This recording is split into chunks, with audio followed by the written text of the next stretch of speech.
Hi everyone, welcome to another edition of Britfeel Radio.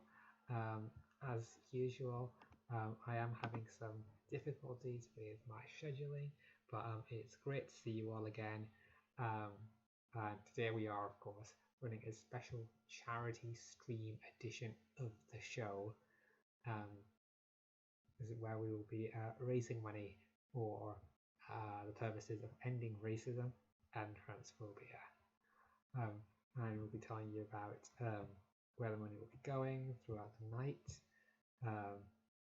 So yeah, just keep donating. Currently, or already had £33 donated. So yeah, do contribute what you can. There'll be quite a few guests that we encounter throughout the night as well. All sorts of people.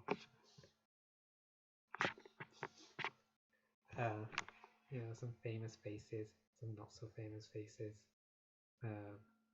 So yeah. One of the first topics I'll be approaching then will be that of hot UK deals. Some have often called it a slight popular with Pakistanis, and so in which case this is a race issue, which is why I'm bringing it up. So one of the top deals right now is to buy a £2 lottery ticket. You get a £25 voucher for UK attractions at Visit Britain shop. It's quite nice. You can also get a copy of Pokemon Shining Pearl for £36 on eBay using a discount code. That's pretty good. So Shining Pearl is less popular than the Brilliant Diamond version.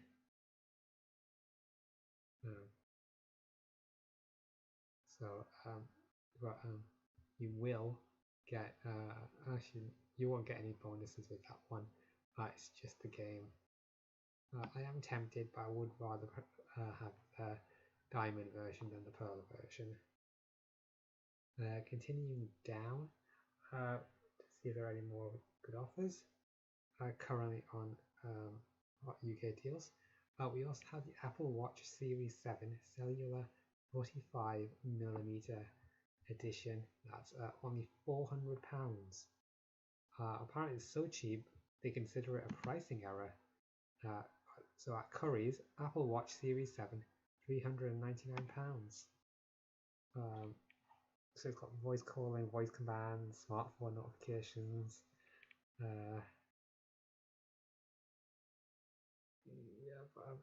The Series 4 is £136. You can also get the Apple Watch Series 7 in blue, an aluminium case of this blue sports band for £336 at Very. So I do question how good the price is here.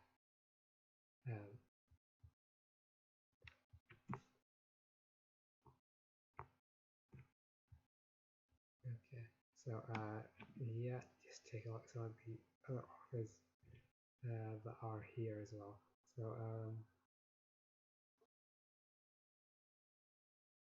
So if you can get a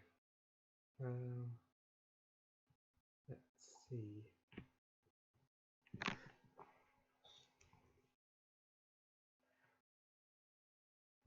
So if you want to know about my current situation,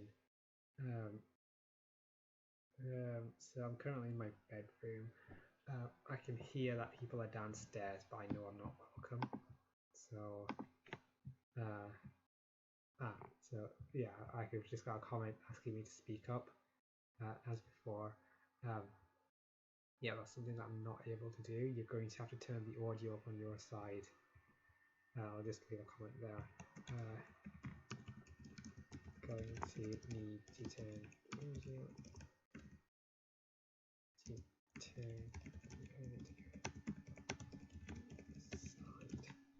So the reason for that is because I'm just not welcome. I believe my brother is part My sister downstairs. Yeah, my sister doesn't like me being around, so it's just a no. My sister's partner is nice enough, um, but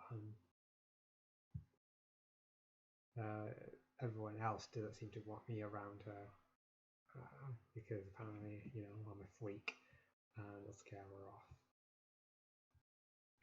So that is the reason for that. Yeah. So I'll just take a look to see if we've got any other offers going.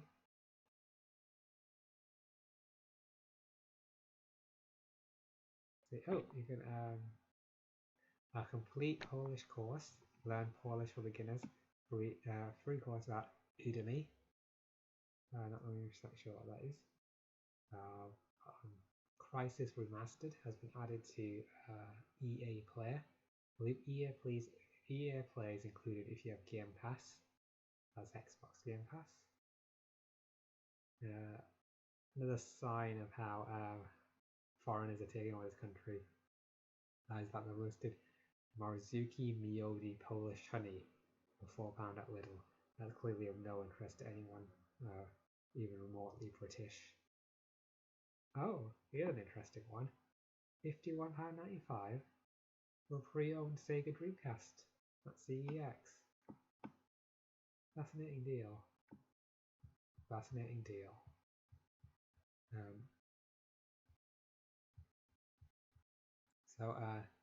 Oh, we've just had another donation.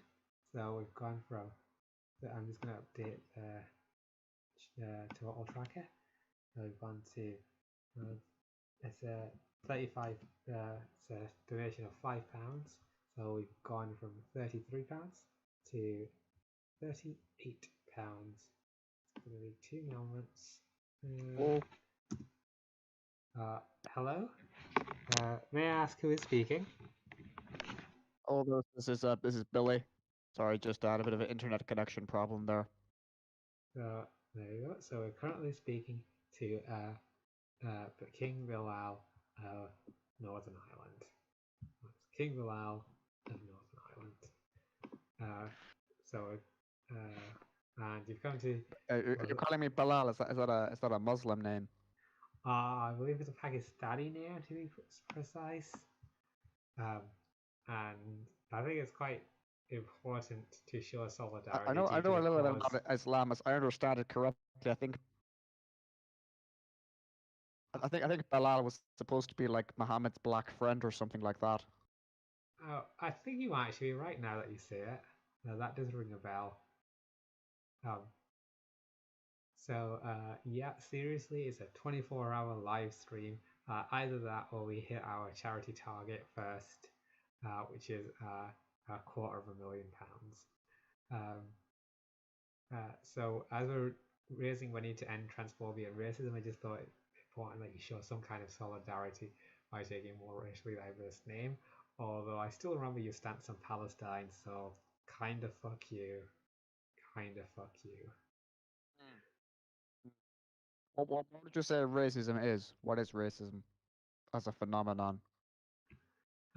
So racism, in my opinion, would be the exploitation of white privilege to oppress those without said privilege. So you would be someone with white privilege, and if you opted to exploit that in any way, that but Moni, the problem with that, Moni, is that European civilization is not the only civilization that produced racism. The Japanese had scientific racism where they experimented on the Chinese because they thought that the Japanese were a superior race, and the Rwandans exterminated the Tutsis because they thought they were an inferior race, and Saddam Hussein exterminated the Kurds because they thought they were an inferior race, and I can just go on and on and on. It's not a uniquely well, I was actually thinking you were onto racism. something with those at first, but you kept coming up with more and more suspect examples. Well, that's completely wrong about Saddam Hussein. The reason he exterminated the Kurds is because they were troublemakers who wanted their own country, and the But Moni, you could say that for about a lot of Western racism as well. Oh, they're all troublemakers. They want their own country. All these. Essentially, that is a kind of racism. Is saying, right, all these people of this ethnicity, they're all troublemakers. Kill them. That is a kind of racism. uh, well, in this particular case, we know specifically that's why he did it. Whereas in Western countries, where for example, when a Pakistani person is denied a job opportunity, it's not because they're seen as a troublemaker, but it's more because Actually, I of know. I think in racism. many cases it is. Oh, I think um, in many cases it is. Go on. um, well, I'd say that's racist of you to say, um, It's not because much of a defense, Moni. But I think the problem with all this kind of stuff is that it's. I think your view is that ironically it's kind of quite Western centric. If you have a global understanding of history, you realize that basically all cultures, all civilizations have their own kinds of racism. Like I was reading about the history of Afghanistan recently, and like there's these like Hazara people who are more like East Asian looking, and that they're like the main Pashtun like ethnic people from the Taliban. They absolutely have like a genocidal racist hatred of like the Hazaras because of the way they look, their race. And you realize it's like a universal kind of human thing. Have you ever seen the film The Kite Runner? I know, but I'm familiar with it. It's about Afghanistan. Yeah, so like it's put in a book. Basically, it's got this like mixed like half German, half Afghan guy called Asef in it, and basically like he's like inspired by uh like the kind of Hitler's ideology because he has like a similar hatred of Hazaras. So like you can see like one of the interesting things about history is you can see like parallels between different cultures between like the German Nazi Holocaust and like the Rwandan genocide and the Cambodian genocide and the Armenian genocide. Like it's a similar kind of mentality. It's not like a product of one civilization. It's like a universal human phenomenon that just like manifests in specific different cultures. Um, oh, well, I well, even if that's true, which I'm not saying it is, uh, white people are still the worst offenders. Uh, they do racism better than anyone. In what metric? Worst in terms of death toll, or worst in terms of like abuse or attitude, or like historically, or now? Like what are you measuring it by? Well, death toll Because is like an right obvious now, one. okay, so let's go through them all the other ones now. So like right now, like attitude based, if you look at like surveys of the country, it would ask the question like, would you mind if someone of a different race lived next to you? Like the low like the people with like the least racist answers are people from Western Europe particularly. Like the most is generally like the Middle East. If you look at the other one in terms of like death toll, that's very difficult to measure because one, if you were trying to include, for example, like the death of like Native Americans, like a lot of that was murder, but most of it was disease. So it depends on how you count it as like a genocide or not because Slavery? it was How about not that? intentional. That's massive. That's racism on a massive scale. Do you know yeah, but are you aware that actually more Africans were enslaved by the Arab civilizations than by European civilizations, and for a much longer period of time? Because and do you know why there's not many Africans in the Middle East right now? It's because they used to castrate them. Um, but If you go if you Google Zanj, you'll find out Zajnj. It's like the Zanj people. It's like there was a large scale Arab slavery during that time of Africans. but Africans are able to convert to Islam. For example, Bilal was the first person around around the Kaaba in Mecca. So that counters all of that. Yeah, and there are Africans who converted to Christianity. And but they were still slaves. Yeah, and like there's the Ethiopian eunuch in the Bible who converted to Christianity. The Ethiopian eunuch wasn't a slave. In fact, actually the oldest Christian kingdom in the world is actually Ethiopia. They actually like predate most European Christian kingdoms. They weren't actually introduced by colonialism. Um, My okay. point is not that there's no what racism from white people, Moni. It's just that it's not like a uniquely European phenomenon. Well, There's plenty of racist white people, but there's plenty of racist like Japanese and Middle Eastern people as well. Okay, well, let's just move on to our next topic. Something that's also adjacent to racism because that's our that's what we're raising money for today. How has racism personally affected you in your life? Depends on what you mean by racism. I've caught a lot of shit from Irish Catholics for being a like British Protestant. If you class Yeah, that as go racism, on. then That yeah, counts as quite a bit. racism, considering you don't consider yourself to be ethnic Irish.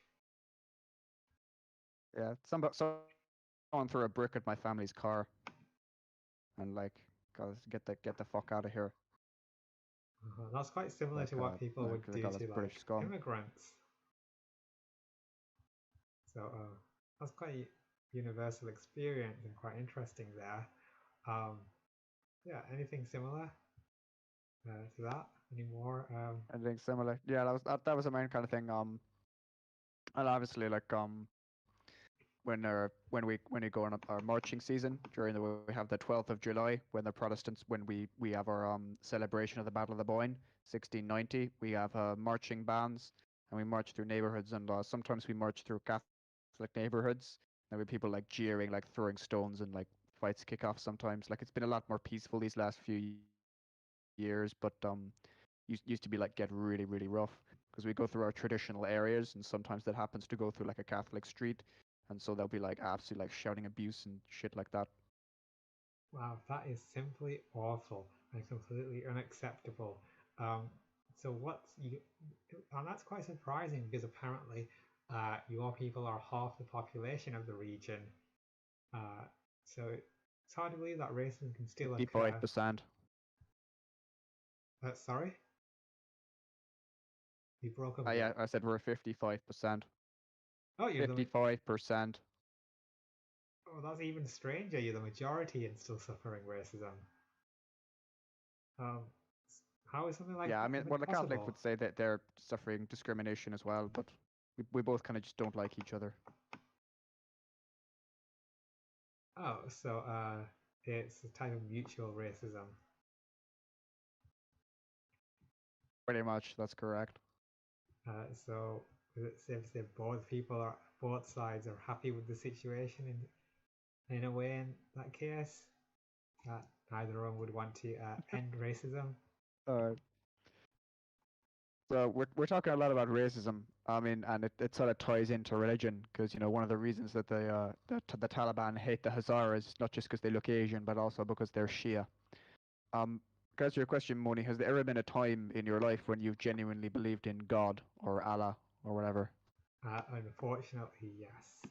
Uh, the Why, interesting thing is until what age did you believe in Allah?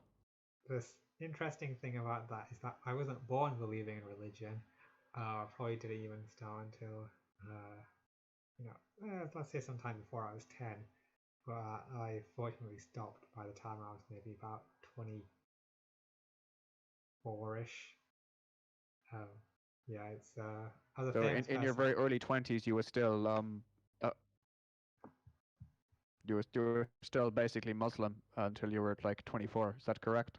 Well, my version of a Muslim anyway. Uh, but what can we say? I think a penis is the least dangerous thing a imam can put into a child or another Pakistani. Um, I'm sorry. What did you say? Did you say that a penis is the least dangerous thing? An yes, imam. yeah, correct. Can put inside a child. Moni, are you being serious? Was that something that actually happened to you? No, I said it's the least bad thing. Oh, okay, but is that a thing? Like, I know obviously that's a thing in the Catholic churches, or like imams being like abusing kids. Is that a thing? Oh, there are some articles in the news here and there. Hmm. And Interesting, because the stereotype is that they sort of molestation, but kids from other communities. But I didn't know it was a thing within the Muslim community. there's physical abuse anyway. But I suppose no one's interested in that. I saw it's like just like beating your kid because they're not like learning Quran or something like that. But yeah, that's standard. That's probably happened to everyone. But like, yeah, I remember you saying that like you said it's the least dangerous thing they could put into a kid, but like, am I correct in saying like you couldn't actually like no one understood what was in the Quran, so they like you didn't even know what you're being taught, right? Oh, well, I wouldn't say belief in God is.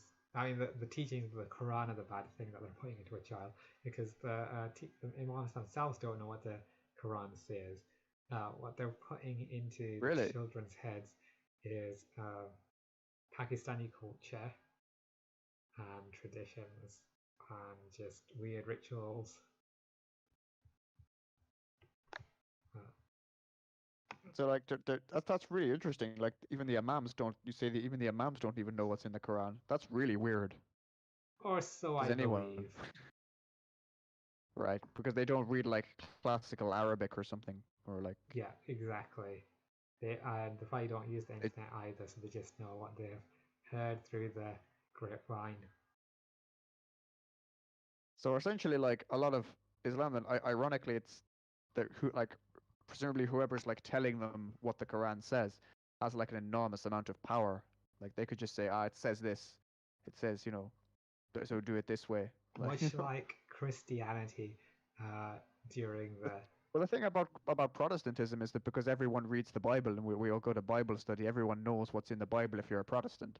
Like if you're a Only in Catholic, a modern lot of it is, times, it used to be illegal for you lot to read. no, that was only for the Catholics made it illegal to read the Bible because it had to be in Latin. But like the whole Protestant Reformation partly began because we wanted to Oh read the yeah, Bible. yeah, that's correct actually, and I knew that.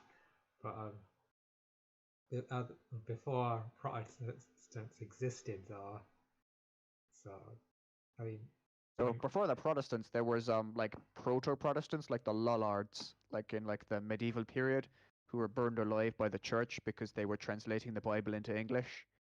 You could Google like the Lollards. That's Lollards. The Lollards. They were like burned alive for like translating the Bible into English. hold on. That sounds like pedophiles, like a nickname for lolly lad. Uh, Lollards. Lollardy, also known as an actual religion. Oh no, movement. And you're right, proto-Protestant. That's the phrase that's used. Mid 14th century to the mid to 16th century in Reformation. So yeah, it looks like they lasted 200 years and they just became Protestants when it happened. Yeah, that's quite impressive. Uh, but still, they're hardly they're not a large population of people now, are there? And No, what? but I think there's other things going on with like the Orthodox Church in like Eastern Europe. They've got their own like Greek and like their own like alphabet for it. But and they got a really like weird old language called like Old Church Slavonic that basically nobody except like a few monks in their Carpathian mountains speak, and they do the service in that language. It's really strange, the Orthodox. Oh, well, here's a question for you. Given your identity, how do you feel about Romas? Well, not Romans, I but live with Irish gypsies. Like, where do they fall? Irish gypsies. Where do you consider As them? long as they live in the Republic, it's fine. Oh, But I don't really care as long as they don't come up and bother other people. so I'm happy. can they not be Protestant? As far as I understand, most of them are Catholic. Oh, okay. Like I don't, I've never heard of a Protestant gypsy traveler. Well, it's just that I could be Tyson. wrong, but I've just never met anyone. Okay, it's just that Tyson Fury is having a fight today. He was born in England, but he is a uh, ethnic Irish gypsy. I'll just double check his religion if possible.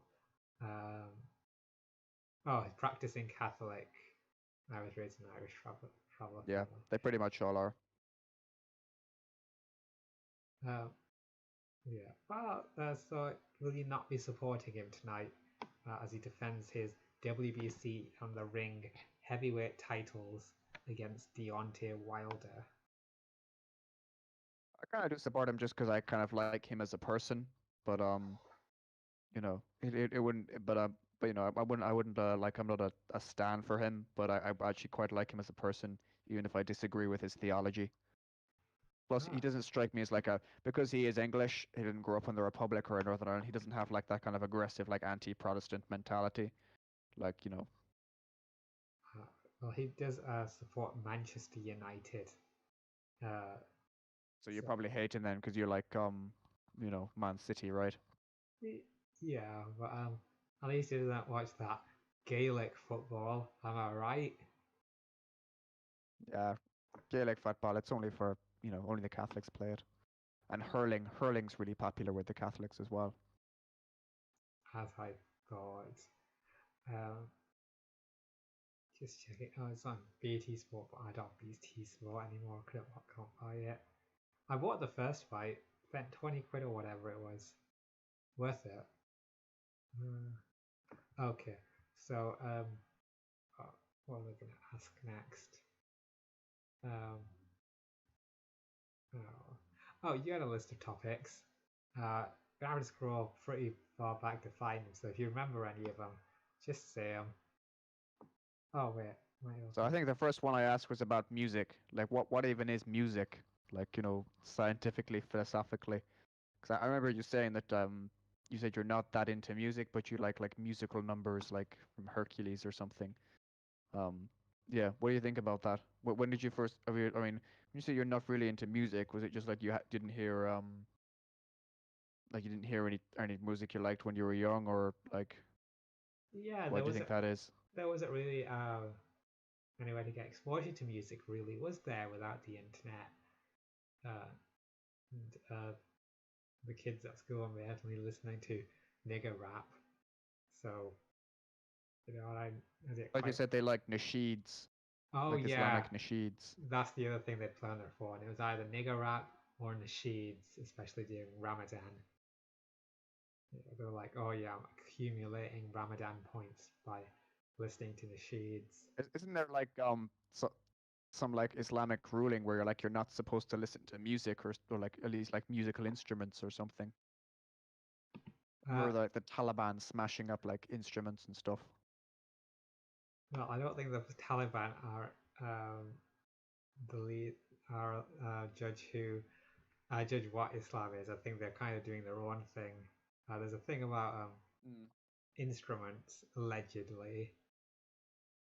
Yeah, it's like in the Hadith, right, or something. Like there's a Hadith saying like stringed instruments are bad, they're from the devil or something.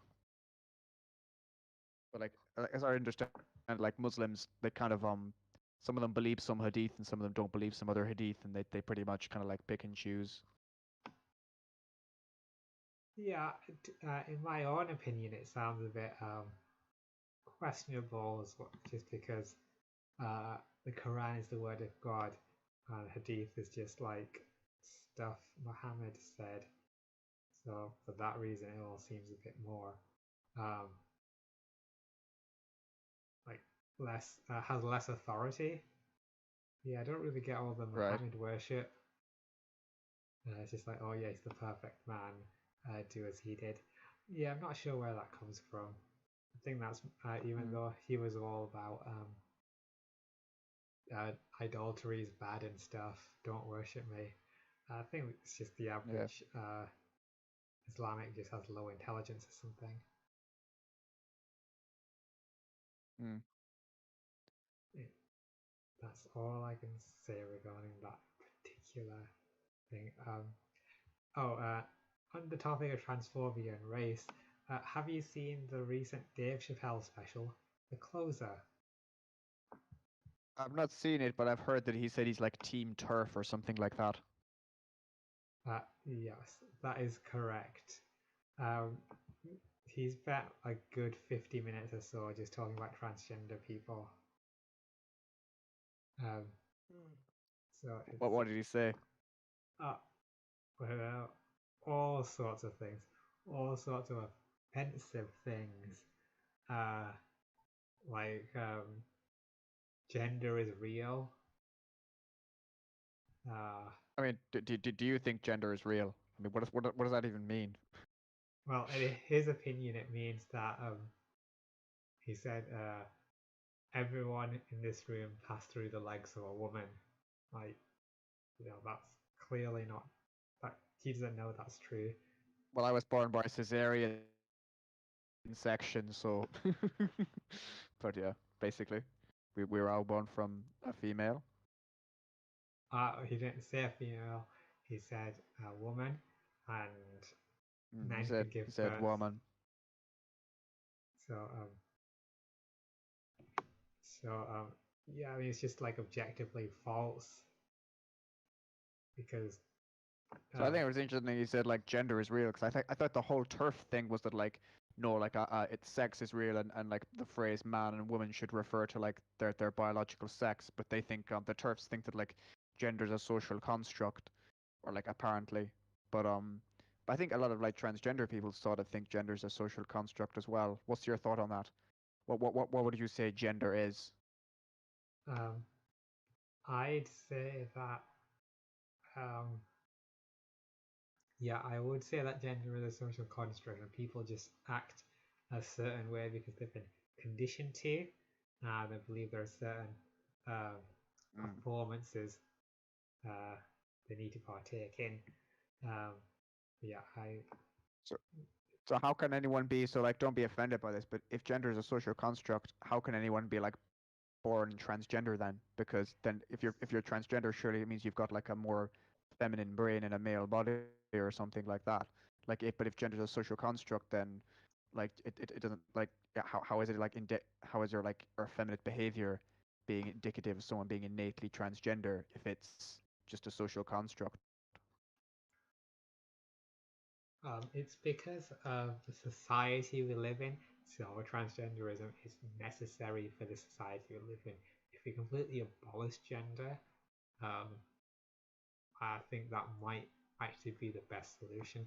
But we're just not there yet, unfortunately. Okay, that's interesting.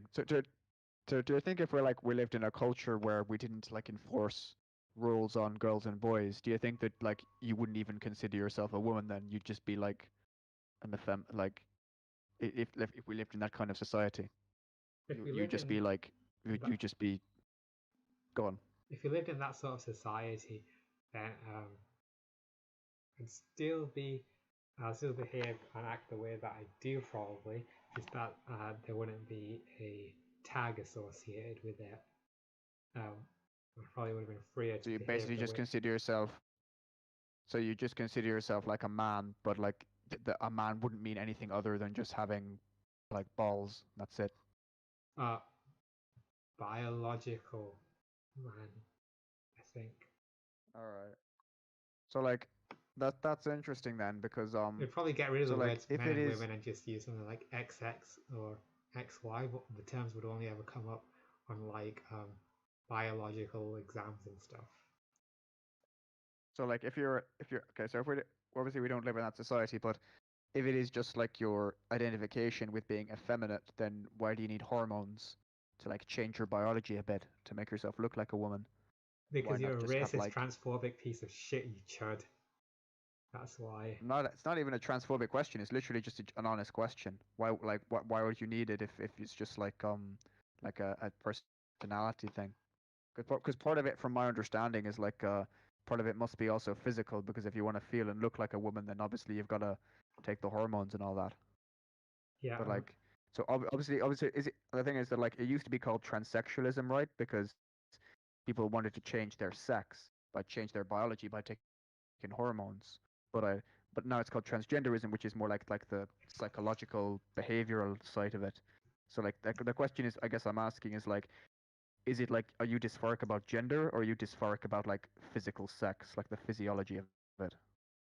oh, both, because I am happier with the changes that it has brought to my body.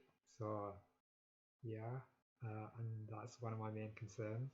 But that ties back into the So if it's first both, then point. wouldn't that suggest that like gender mustn't entirely be a social construct? Because if you want a female body and you also happen to have like a feminine personality, wouldn't that suggest that they're kind of connected? Everything's psychological though, so you can condition people in a way that they might not feel the need to change their physical characteristics if they're societally accepted the way they wish to behave and appear. So like it's just necessary and it feels necessary because of the outside pressures of the world. So it's sort of cyclic. So the world is pressing down on me, and I'm pressing down on the world, and the world's pressing down on me, and sort of like we both need something from the other party because of what, yeah. So it's So society's would you fault. say the thing that's actually giving you dysphoria then is society? It's not actually internal. Do you think it the whole? That's interesting. Because some trans people think that I was just like born with like a female brain or something, Uh, but you actually think it's more like society that's what making you dysphoric. obviously, to be able to be viewed as female by society affects dysphoria. That's common sense. That, that's just well Right, but known. why do you need to be viewed by society as female? Like it's like why not just be like yourself and like effeminate and not care if people view you as female or not? Because of the reactions that would garner, that would be very triggering to dysphoria. I feel like these remarks you're making are very offensive, by the way.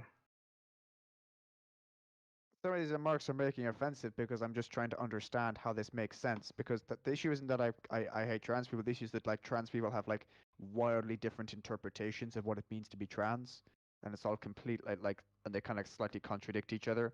So I'm happy for you to do whatever the hell you want to do, but if you're going to change laws about these things, you got to be expecting people to ask questions that might make you feel uncomfortable. Oh, you sound like a Because like Tory MP right now. I don't care what anyone does. It's just like it's slightly incoherent. To be honest, the Tory MP is basically just a liberal party that works for, big business. Like they're socially progressive mostly and just have right wing on economics. Like there's like an LGBT Tory like wing. It's really they only really care about protecting big business. But yeah, most of like, most of like business is kind of behind you guys at the moment. Yeah, I mean the irony is like there's like a small British communist party that's quite like anti-trans, but it's not even really a left or right issue, to be honest. It's kind of interesting. Where do you think like the whole trans culture is going to go in like the next 30 years? Do you think it's going to be more accepted, or do you think it's going to actually go backwards a bit for you? Um, well, in Britain, it seems to be going backwards. Uh, I think the reason for that is the NHS, because the government and the public don't want to put more money into the NHS for trans issues, and transgender people are being scapegoated, even though no one will directly say it. Um, uh, but I think in America it'll continue going forwards. I think we'll probably see like transgender politicians and things like that come to the forefront. For example, Caitlyn Jenner is running for the governor of California, though that wasn't successful. If she lowers her aims, she might win something like a representative seat. Um, but with the US being the center of cultural development in the Western world, um, that should still spread somewhat. Although I feel like in some places in Europe it's plateaued. Like I don't think Scandinavia can do much more. Uh, they're all pretty pretty advanced when it comes to gender. What would you say is like which country would you most be frightened of visiting as a trans person? Um, Poland, because they are. Poland. They, Really? Not even like an Islamic country or something. uh, well, I think Poland's transphobia is more readily recorded and well known. Uh, as far as I'm aware, you don't really hear much about trans violence in Saudi Arabia, for example. Yeah, because there aren't really many like trans people around, presumably. But like are you like in that country? So like in with money, so like also presumably like if you were trans in Saudi Arabia, you could just put on a niqab and no one would know or clock you. So like how would you say like the reaction from your Muslim community, from your family, how to you being trans? How did they react? Denial. Denial. I'd Would say you say would you still in is it a bigger denial. problem for you? Would it be a bigger problem for you if you were gay than if you were trans? Would it be a smaller problem if you were gay? Uh, well, they'd probably do the same thing and it's just convince themselves, oh, it was brought up once, denied it. We denied it on our side, so it's not gay anymore, is he? But they So must have noticed you taking hormones and like growing, like looking more feminine. Like they must have like what have they said about that? yeah, they've got eyes. They can see it. I wear tight t-shirts that make my breast pretty clearly visible. But if you don't acknowledge it, it's not really there, is it? They That's just like pretend that it's not happening. that's kind of like what I Like was saying about society earlier, which is why you know, you've got doesn't to. it like make like the family look bad in terms of the community? Like it damages the like the family honor or something. I don't think the family really has much honor left. So after my brother got married to a white woman, uh, a taxi driver passing by my dad's taxi shouted some, like a little rhyme about how he um, about his love for whites. So All right. I'm one of your like a couple of your sisters are dating white fellas as well. Is that correct? one is. One is. The other one's possibly married to a Bengali. Is that Possibly. even worse? I don't know. Who knows? Or if that's actually the case. Okay. But like it didn't go down well in the community. I imagine that one of your sisters was dating a white fella. I'm not sure if people know about that one either.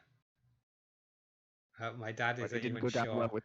Last time my sister came to visit and that she was leaving, he stormed out of the house chasing her down, see if the white guy was picking her up.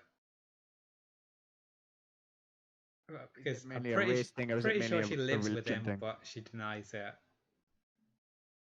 She claims Fair to enough. just be living, student accommodation or whatever. All right. What is she studying at uni? I don't know. I don't really care, to be honest. You don't really care about but I mean, you must have like grown up with your sisters. Do you not speak Urdu with them? None of us speak Urdu, and no one, and none of them talk to me. So, like, why should I make the effort? I thought I heard you speaking like the Pakistani language Urdu to like your dad once. Oh, well, it was a kind of Urdu, in that it was English, but just like broken Do you speak English. like a mixture of Urdu and English? Um, no, it's just English. It's broken No, English. I definitely heard you speak Urdu once or twice. Um, no, it's probably just the accent that I was doing. I do put on an Why are you in accent as well. denial about speaking some Urdu? Like it's not like a deeply shameful thing. I 100% don't speak Urdu. That's just a fact. Okay, fair enough. If you could speak one language just downloaded into your brain, what language would that be? Um, Japanese due to how different it is, but I'm not a weeb. Um, I guess if you could download Chinese, you could speak to the most people, I suppose. But oh, might as well learn how to bark like a fucking dog, because it's a useless language spoken by useless people. you'd probably make a lot of money though as a Chinese translator. Like be like if you could instantly read all the symbols and stuff. Mm. But Russian sounds like a cool language. Yeah, Uh, that's interesting. the more I hear of So it, it keeps sounding kind of generic. Like not really all that exotic, just like grunts. Go go go go go go go. That's what it all sounds like to me. Здравствуйте. Меня зовут Билли. Я из Норд-Ирланд. Yeah, Я говорю по-русски. that Вы sounds a, говорите по-русски, Мони. Вы говорите по-русски. that does sound a bit sing-songy actually. Maybe it's okay then. It's a nice language, in my opinion. Yeah, I still don't think it's all that. What do you think of the sound of Arabic, the language that you had to like recite in but didn't understand? I find it triggering to some extent, but I'm sure objectively it's probably quite a nice language because it's like La ilaha poetry. illallah. Can you not remember any of it? I don't want to. I just Alright. find that very distressing. So like, how would you say you feel about like Pakistani culture now? Because I remember you went for a while of like absolutely hating Pakistani culture, and then you became like a Pakistani supremacist for a bit. Are you sort of like back to hating Pakistani culture now? Like, what's going on with that?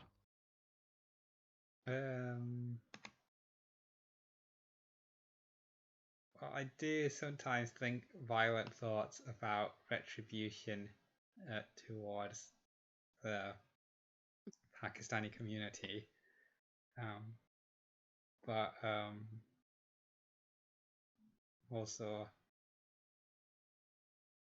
for the sake of the Pakistani community. So you could say that my feelings towards the Pakistani community have now been stronger to both extremes. Like I'd like to eradicate all the evil Pakistanis who are taking advantage of all the good Pakistanis. Like the drug dealers. Are there a lot of those? Um,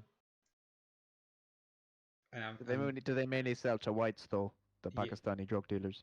yeah, probably, but like then they use the money to buy houses, and that negatively affects Pakistanis by raising prices. So that's your main problem with the drug dealers, just they're raising house prices for fuck's sake.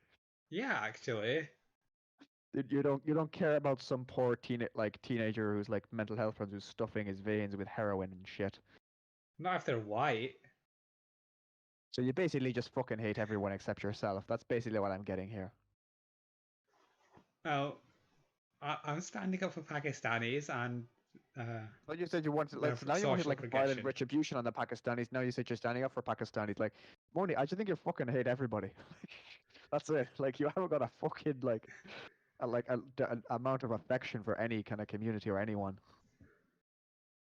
Um, uh, actually, I've got an answer for you because it's correct, Moni. I'm also against the corrupt Pakistani council leaders because of them is making harder for Pakistani people to progress, and they're exploiting them. So I just want Pakistani people to have like a fair chance, and to do And you that, want that by like exterminating like yeah, the bad ones at the top of the pyramid. Would you say that porn is bad? Sorry, what? Would you say porn is bad? How much wanking is bad? I've thought about this. I mean, I don't think it's a good thing, but I think it's kind of inevitable. Like trying to stop people watching porn is like trying to it's like trying to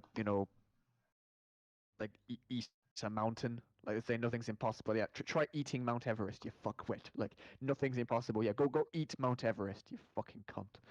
Like it's kind of like trying to stop you watching porn. It's like trying to eat Mount Everest. It's just not gonna happen. But I'm wondering like what are the effects of that gonna be? But I guess on like an individual level, you could say like we recommend that you cut this thing out of your life. But I suppose it's less of an issue for you now that you're on hormones, like you don't have the kind of male sex drive. Is that correct? Wait, so you don't? But so in ancient times, you believe people masturbated even then, even without porn? Well, of course they did. It's a sin of Onan, right? You know. But I just think like in the modern era with the internet, it's basically impossible to stop people watching it. Hmm. But like, What? I mean, so like presumably, so the question is, have the hormones like stopped the desire for you to watch it? Yeah, 100%. Was that a good feeling then? Like, did you Uh, feel like a burden had been lifted that went once your sex drive had like dropped? I'd say so actually. Yeah, like nothing good came of it, and you get really obsessed with But like perfect that must have been wank. quite a that must have been quite a profound experience then, because at one point you had a mass like a typical male sex drive, and now you basically don't. Yeah, well, it happened slowly though. Um, but yeah, it's still a good thing. So I do you mind me asking? uh, Do you mind me asking you a personal question? yeah, Like, do you actually experience like much like sex drive at all now? uh, yeah, next to none. Next to none. That's interesting because I think women obviously still do experience a sex drive, just like not to the same kind of like immediacy and degree that men do. Like instantly, it's more like a slow burn than just like an instant fire, what it is for men. But it's interesting. There's like next to nothing for you.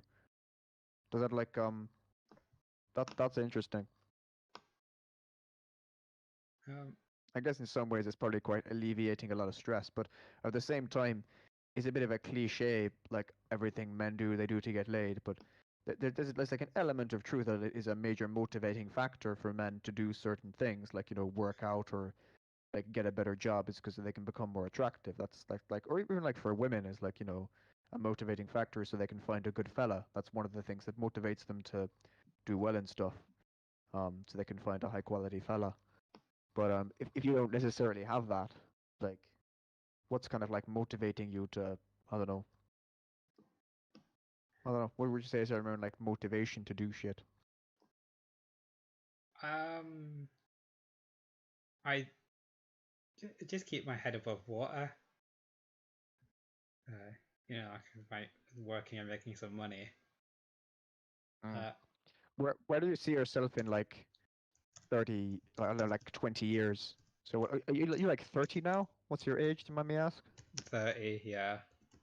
You're 30. Where do you see yourself in 20 years when you're like when you're 50? Um, um, Do you see yourself as like married or like, maybe just I think there'll be a war with white people, and we'll all need to take we'll all need to pick sides. I don't think that's really going to happen. I think in 20 years' time, I think the Chinese will just be even stronger and will be like dominating parts of our culture, Uh, which isn't really good for oh you yeah, there's a because the war with the Chinese. Chinese coming as well.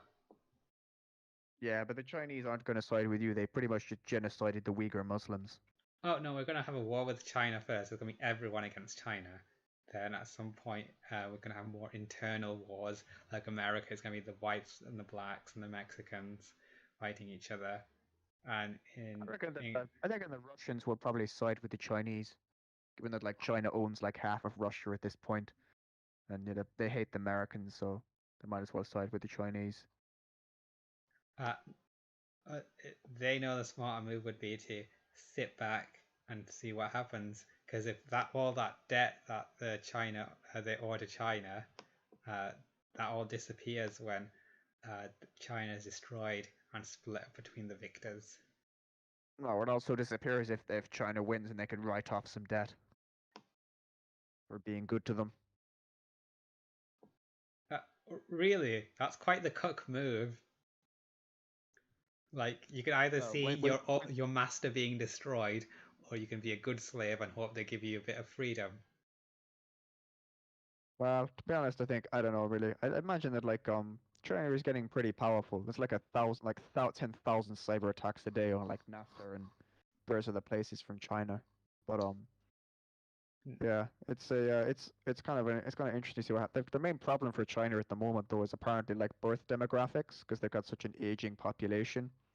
They got so many old people and so few younger people, so it's kind of really damaging their economy because obviously you got loads of people who are retired and not economically active, You don't have enough young people to like look after them.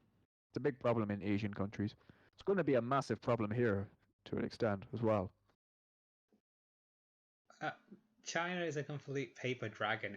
Yeah, so they can do a cyber attack, but if you punch their face, they won't know what to do, and that's exactly what the Pakistanis could do by going to the Hertz corridor in Afghanistan.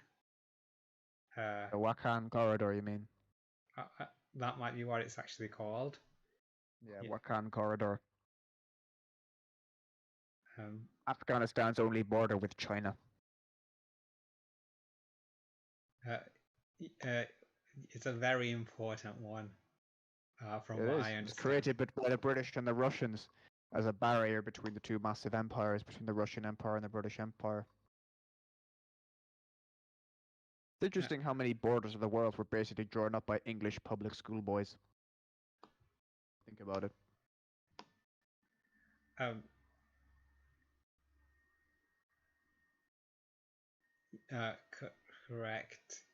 And Britain must pay the penance for the crimes that they've committed. So I'd say probably, and compared to other European empires and indeed many non-European empires, British Empire was like relatively not as bad. We did some fucked up shit, but it's nowhere near as bad as like the Belgians or the French or the Japanese or the Russians. It was just a bit shit. you don't think Britain was as bad as the Russians? Russians did some pretty nasty exterminating shit. You know, they genocided the Ukrainians, Holodomor. You know, millions of dead there. Genocided a lot of Circassians, 200,000 dead there, maybe more. You know, Uh, but the uh, Belgians were really fucked up. They did some yeah, shit things, the Belgians. I don't disagree with that. I think they're kind of famous for it now. Yeah, but Like like the French, like they had slavery for like so much longer than we did, like way longer. Even like the Brazilians were fucked up. Like Brazil had slavery until like the 1890s, and like insane, like with even where they had to import more slaves because they kept killing them in Brazil. So like whereas like in Britain, like in England, um, like slavery in England, actually the island of Britain was actually made illegal in 1772, and any slave that was brought there was freed. And then it was made illegal to like trade slaves in 1807. And in 1833, the British government actually spent loads of money freeing slaves, just like by the crown buying them and freeing them in 1833. So like obviously we had slaves, but compared to the Brazilians who were absolutely brutal, or the French who did it for ages, or other countries like that, like relatively it's not as bad. So you shouldn't feel ashamed of being British. It's just like did some fucked up stuff, but significantly less fucked up than the Belgians or the French or the Germans or the Japanese or the Russians or the Brazilians even. I've got some good news. I know you're a fan of transgender YouTubers. Um, Only really a fan of one. Everyone else just seems like kind of a knobhead. well, famous transgender YouTuber with over 1 million subscribers um, has just uploaded a video on Islamophobia. All right, is that I watched like the first part of that where Philosophy Tube plays like a Russian agent. Like it's kind of I was watching a lot of it. It's a little bit lame. They're not actually that interested in like discussing is the problem I have with with like lefties and liberals who like defend Islam is that none of them are actually interested in taking Islam seriously as an actual philosophy. I think that's actually ironically more racist. Like I'm more interested in actually like debating and discussing like the merits of Islam theologically on its own terms. Whereas Uh, I think they literally cannot even just like divorce it from like culture and race, and it's also kind of a bigotry of low expectations. Like you just know that Philosophy Tube just thinks religion's a whole load of superstitious nonsense. But Philosophy Tube is perfectly like Ollie or Abby or whatever their name is now, but is just perfectly willing to like say, oh, well, they don't know any better. They're just poor, oppressed brown people. Of course, they still believe in gods and angels and all that, and demons and all that shit. They don't know any better. Like, if anything, I would say her like their attitude is kind of more racist than like actually like just like criticizing Islam for the things it says in the Quran, because at least then I'm basically taking it seriously as a philosophy that I could debate. Oh, I that's a good observation. I think part of the reason is that it's a slippery slope. If you start debating the merits of a religion, then you have to like say, well, which one is the best and rank them and stuff. You don't necessarily have to rank them, but like there might be certain areas where you could rank them. So like you might say that like what religion might deliver, what religious philosophy delivers human happiness, and you could put up an argument and say like I think maybe the Buddhists have a point when they say like you should cut out human desire, and you might come back with an argument saying no because actually your desire to cut out having desire is in fact itself a desire, so it's kind of a self-defeating point. Like at least if you're actually debating theology and debating religion, then you can come up with a then you can come to some interesting conclusions and make comparisons about certain things. So like one of the things that's interesting about Islam is like the worst sin in Islam is shirk, which is like polytheism or idolatry. Sort of means both. And you think about that, like there's like a story in the Hadith about like Muhammad or like explaining that just teaching the principle of Tawheed, monotheism, and like shirk is the worst thing a person could do. If you worship an idol, it's the worst thing. And then he tells a story about a man who has sex with his own mother, and the people are shocked and they go, "Oh, man had sex with his own mother. What a horrible person." It's like, no, shirk is worse than that. And you think about it, like just some poor little Catholics praying to like the statue of the Virgin Mary or something, and it's like according to Muhammad, that person is worse than someone who rapes his own mother. Like I think that's a bit ridiculous. Like I think that's a point worthy of like criticism or discussion about like why shirk is so bad in Islam. But I think that, but like I don't think someone like Philosophy Tube is really interested in like taking that discussion seriously.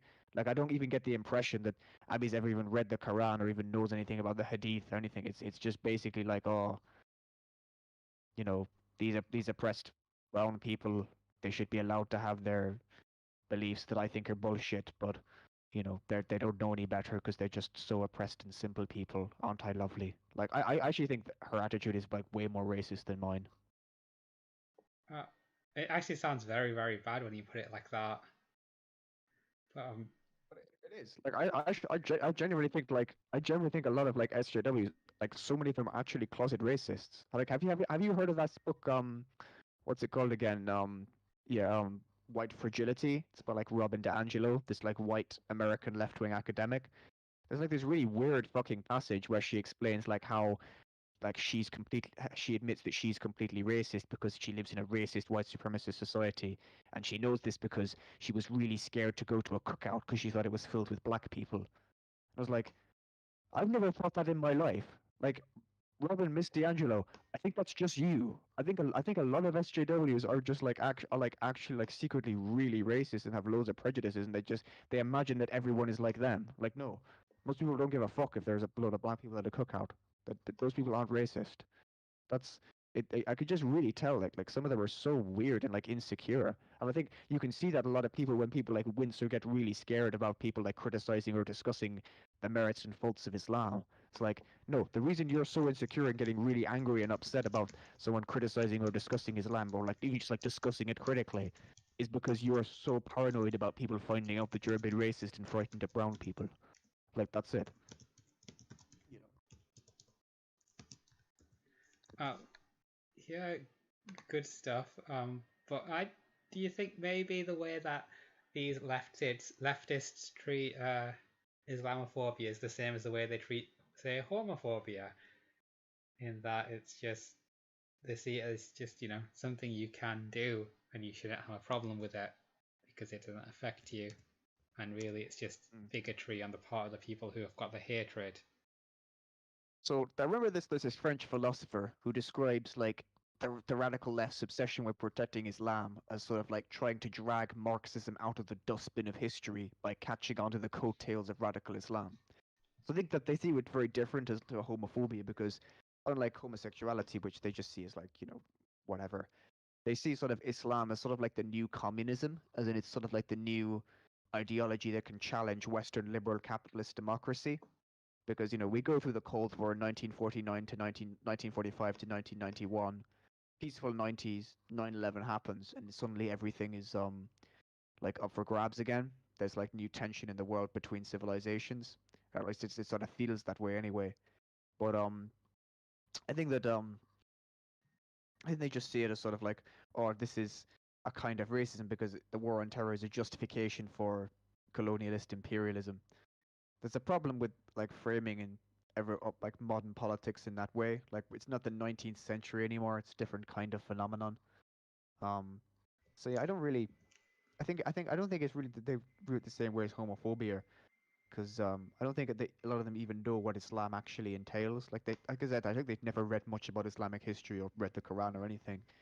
Their whole mentality is just, oh well, poor oppressed brown people who don't know any better. They're just a bit thick and they believe all this superstitious nonsense. But we can't oppress them because um what's the real bad guys are of course the evil colonialist Western governments that we must overthrow. I think that's kind of more their mentality.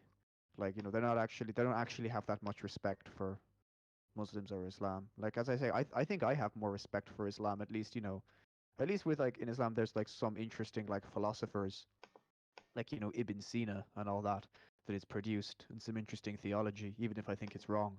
Whereas I get the impression that people who are obsessed with fighting Islamophobia know absolutely fuck all about Islam and care fuck all because they don't take religion seriously one bit. They just see poor oppressed brown people who don't know any better. Oh, okay. Uh, well, I mean, you speak very passionately, and it sounds like something I want to agree with because it's accusing white people of being racist. But I think some streamers, for example, are a bit more intelligent and well thought out because their discussions go on for longer periods of time. Mm. That's Va- interesting.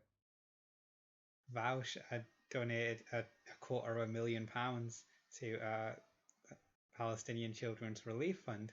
So so that does seem like a bit of a poor brown people thing, but you don't do that on a whim. You gotta have to So do you some say research.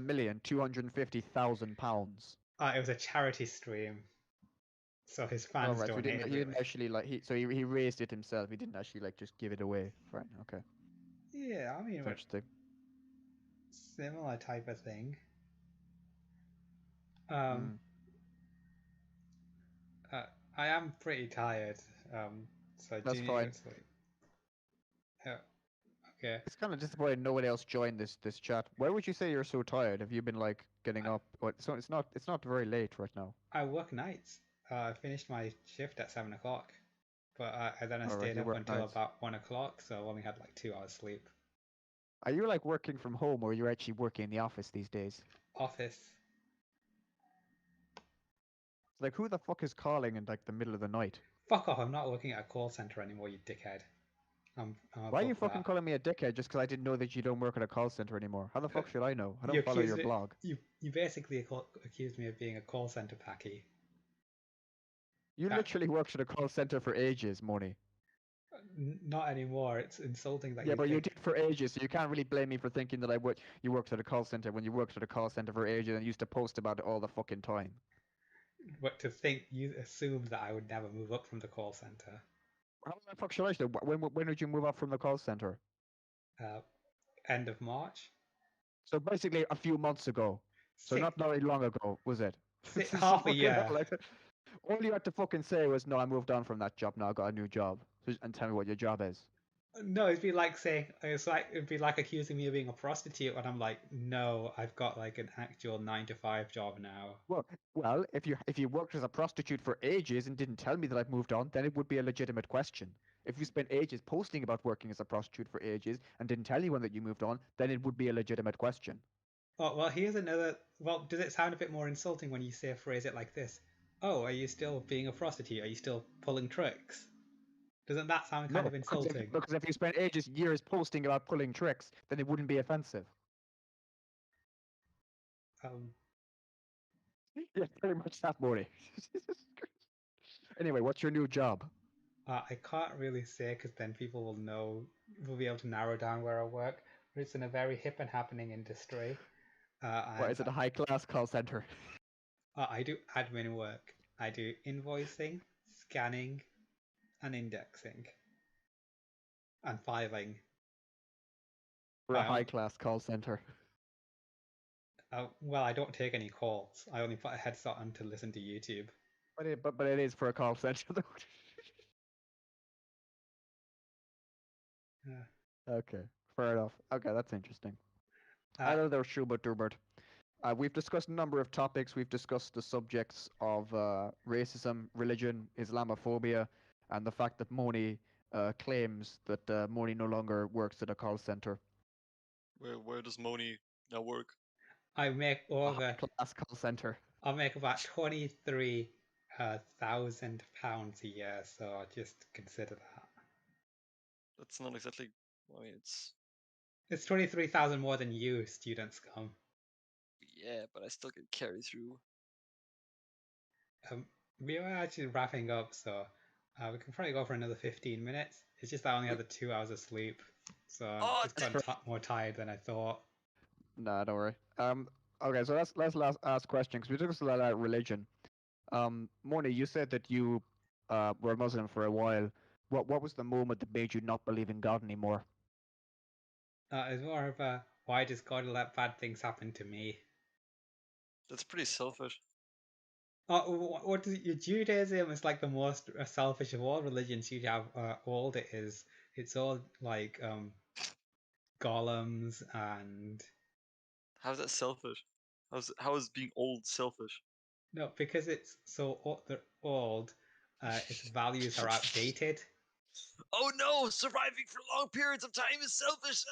Oh, actually, now that you say it like that, it definitely is because it's like, oh yeah, let's throw everyone else under the bus, and maybe their holy text perhaps facilitates that because from what I hear, a lot of their stories relate to killing people and tricking people and Not stuff. really. I mean, some of it does, to be completely fair. Like, there's a good bit of slaughter in pretty much every religious book. Yeah, I mean, they also be good of like weird violence. Like if you think of like, Lot's wife getting petrified, or what was his name was, that guy who got molested by his fucking daughters, or Job's pestilential boils, and there's a lot of nasty shit going on in the Old Testament. But quite a lot. It's Moab. I think he got Yeah, molested by his own daughters. yeah, Moab. Yeah, thanks, man. so yeah. Billy, what are your thoughts on Judaism as such a What are my thoughts on Judaism? I think you have to make a big distinction between pre-70 AD Judaism before the temple got destroyed, and like post-70 AD were like more rabbinical Judaism.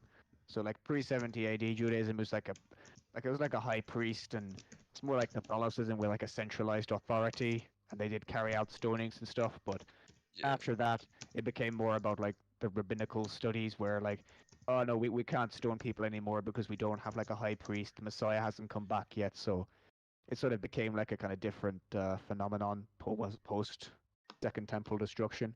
Yeah. So as a Jew, Schubert, what do you think of the building of the Third Temple? Should Jews build back a third temple, or should they wait for the Messiah to come back? That's actually a hard decision because, like, while I, of course, emotionally would like a third temple as a big shining central beacon of Judaism, realistically, unless you have a, really, as weird as it sounds, divinically, you know, backed leader of a major like that could really bring together all Jewish sects or faiths, I don't think that would be appropriate. So I don't really believe if they're until like a Messiah or a really properly divinely ordained high priest would show up, that you shouldn't do that. But it'd be nice, but you just gotta be patient. There's a whole like radical Jewish group that wants to build the third temple like on top of the mosque of the Dome of the Rock. Yeah, I mean, I like it for like to dab on them Palestinians, but if it's just if you're doing something like that just to dab on them, dab on the haters, then I think it cheapens the whole thing. well, I mean, Billy, you're kind of soft on Judaism. Sorry, Moni, what did you say there? You're kind of soft on Judaism. I thought you'd be going in a bit harder. Where No. everyone's soft on Judaism.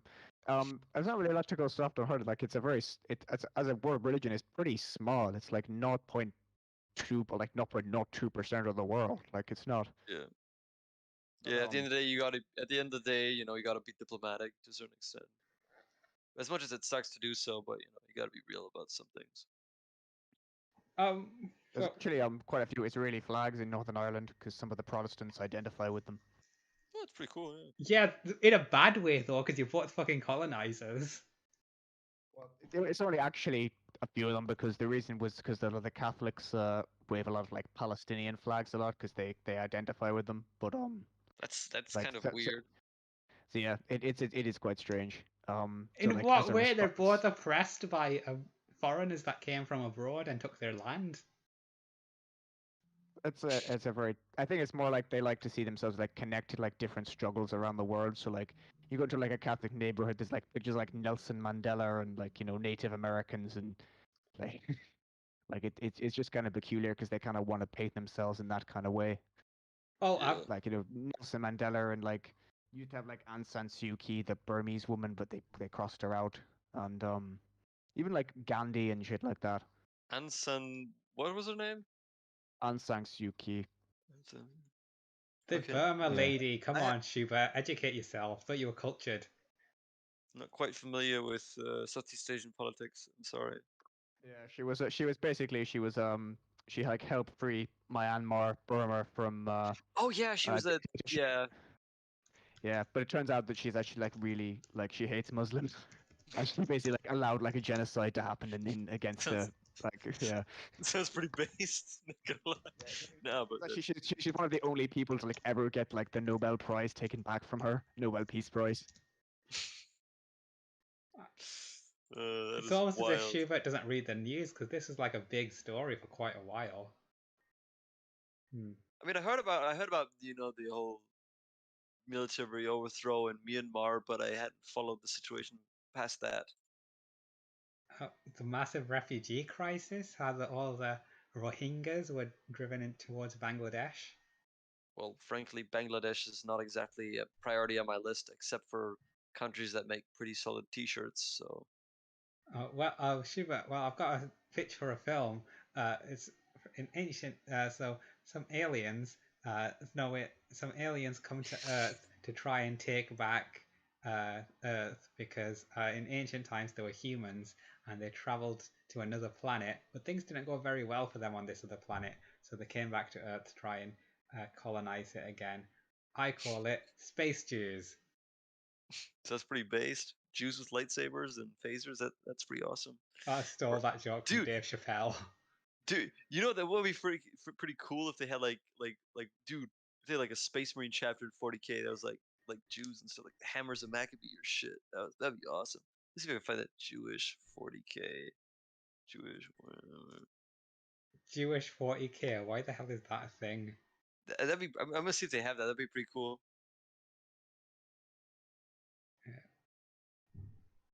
Oh, interesting. Would you say that yeah, I would say the interesting thing my argument I've ever read for God's existence, I would say was goes about as follows, which was that human beings in a natural state they realize that they are distinct from the world around them in the sense that they can have thoughts, they can picture something in their mind's eye and create it. I'm distinct from a rock around me because I can look at the rock and I can think I can smash that rock and tie it to a stick and make a hammer. I can imagine something in my mind's eye. They immediately realize there's a distinction between the mind and like the physical world of matter. So the natural inference then for a man is to think, right, if there's other things in the world that have a function, that I can imagine something and make a tool with a function. If that tree has a function, it can grow and it has a purpose, and the sun has a purpose. There must be some kind of mind or minds behind that. Initially, you start with animism by imagining there are minds behind the trees, behind the earth, behind the sun. And then as you understand scientifically more how things actually work, you invent kind of individual gods and personalities based on human personalities as Yeah, there's kind of sentience behind that. And then you yeah. I guess. finally realize that actually there's a kind of universal governing pattern behind the movement of stars, behind the movement of the seasons, and and things like that, which implies a kind of individual sentience and a kind of monotheism, which is where you reach. But the question is to whether or not you can kind of infer from that there's a kind of universal ultimate reality that is sentience. Because I guess either you start from the idea that the universe began with like pure matter and obeys the laws of physics just for some reason, or the ultimate reality is just pure consciousness, and it's either one of the two. I mean, my belief is that generally, I mean, I do believe in God. That is not, a question, but I do believe in a certain level of evolution. I do believe, in the Darwinian theory up to a point. But what I do believe is that, how do I explain this? When the Big Bang occurred, right? And we have pretty much no real scientific way in any way to explain it, right? Is that My a Jewish thing? No, it's just my personal belief is that God pretty much kickstarted the universe. He basically, started up the generator. He built the generator. He made sure that the generator, generates power in a certain way that it's supposed to. So my belief is just, the laws of physics and all that matter and stuff is, like how to say it? Like the reason that gravity works is because larger objects draw smaller objects, right? But the reason that Yep. I believe that the reason that larger objects draw smaller objects in the first place is because God said, that makes sense. So he basically balanced out all the. So I don't believe that the idea of science and the idea of God are mutually exclusive. I believe that they work together quite harmoniously. That's the most retarded thing you've ever said. King Billy, have you just lost all respect for Schubert after he just said he doesn't believe in science and gravity? No, I do believe in science. You didn't listen to me. Or don't believe in gravity then? I do believe in gravity. That's what I said. I said I believe in gravity. I believe in gravity for the scientific reasons that gravity exists. But I simply believe that Oh, the reasons this. why gravity exists. Yeah. No, The thing about not. You, am I making? Do you understand what I'm trying to say, King yeah, Billy? I Am I understand. really? Yeah, absolutely, I understand what you're trying to say. The interesting thing about I would say the reason why gravity exists is that I guess the only criticism I would make of it is that we look at the say like an object like Newton's law of physics, Yeah. which is that the force of gravity is proportional to the mass of the two objects, and Yes. inversely proportional to the square of the distance between them. Yes. And then Einstein comes along later and realizes sort of why that is. It's because of the curvature of something called space-time, and comes up with some fancy equations to describe that phenomenon. Of And you course. can look at the history of science is basically looking at not explanations but descriptions of how things behave, and Yeah. finding as we go deeper and deeper that the rules become more general and more detailed. So, for example, like Aristotle basically says, right, things fall to earth not because of like the will of gods. They fall to earth because I think earth like attracts earth, and water attracts water, and fire attracts fire.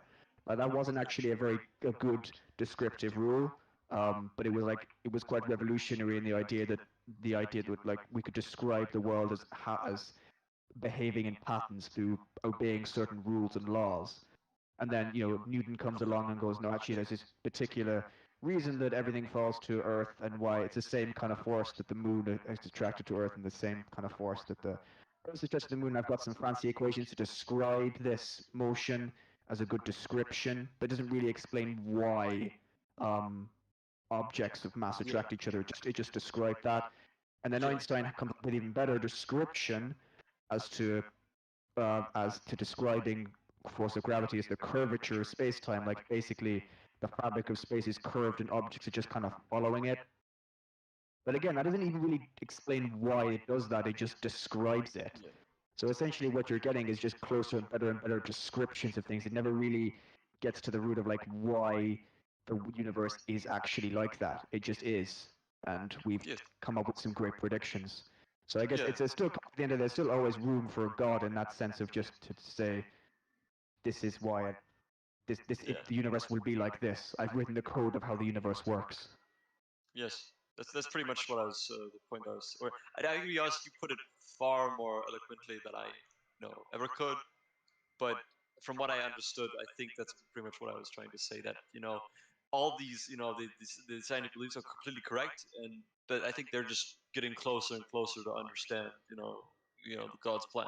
So it's not invalidating God's existence. It's just understanding it better and better and better. you heard of a professor called John Lennox? John Lennox. No, let me just look him up. He's a Northern Irish professor of mathematical physics at Oxford University. But his favorite trick is to go to like students of physics who've recently just graduated, and he asks them the question, "What is energy?" Yes. He said, "Well, it's this quantity that we can measure. It's a mathematical quantity that's conserved in all entities." Yes. But what is energy? Well, according to Noether's theorem, there are these equations that we can use to describe motion, and we know that this mathematical quantity is equivalent to mass. And he goes, "Yes, but what is it?" And basically, they don't really know, because actually, no one actually knows what energy is. We just know that there's a set of equations that we can use to describe this kind of mysterious quantity that we can use to predict things and predict where things will fall. And you did like high school physics, half mv squared and mgh. We can work out, if I put a ball in a spring, I know the kinetic energy is half times mass times velocity squared, and is equivalent to mass times gravity times the height is going to go up. I can predict its height. But we don't actually know what that quantity is.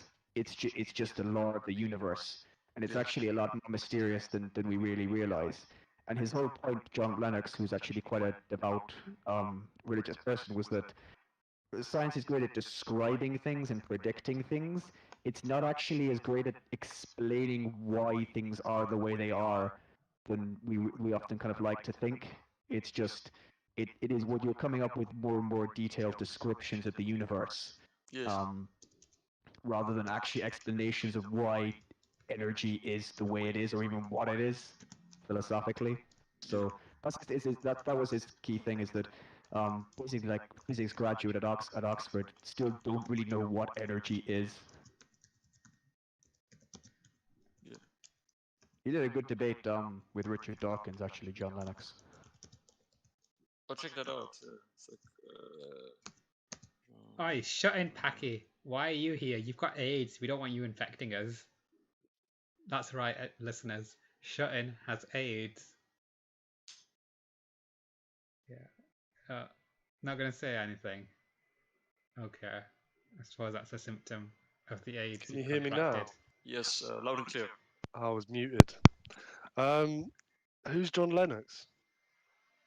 John Lennox is a professor of mathematical physics at Oxford University. He's a Northern Irish guy. There's a little bit of a celebrity cult about him in Northern Ireland. But he's a very smart guy. Northern Irish person ever. Yeah, well, we also got C.S. Lewis. He was originally from Northern Ireland. Yeah, the guy who wrote Lion, the Witch, and the Wardrobe, he was from Northern Ireland. There's actually like a mural to him, close to where I used to live. Wasn't he? No, he was a Protestant. He converted to Anglicanism, though. C.S. Lewis. But yeah, and which was much to the dismay of his friend Tolkien, who was a devout Catholic. Ooh. But yeah, John Lennox was from Northern Ireland. He wrote Professor of Mathematical Physics, and he had some quite good debates with Richard Dawkins and Christopher Hitchens. He's quite old now, but he's quite accomplished in the field, as far as I understand. But Is he as cool as that guy on BBC? That's always doing space shit. what you mean, like, what's his name? Fucking Brian Cox. Brian fucking Cox. Didn't like Brian Cox like a D at A-level maths or something, and like he was like part of a rock band for a bit, and then he just decided to do like a degree in physics for fun, and ended up presenting all these TV shows. That sounds pretty based, not gonna lie. He's done all right for himself, hasn't he? He done fucking. He was in like the band D-Ream. Like if they played that song, "It Can Only Get Better" for like the 1997 election. Yeah, he was in that, but he's I think you probably like Brian Cox. What Schubert? He's one of the few people to actually pull off the aging twink look. Let me just look this shit up. I'll be the judge of that. I'll be the judge of that. Brian How old Cox, is he now? He's got to be in his 50s, isn't he? something like that.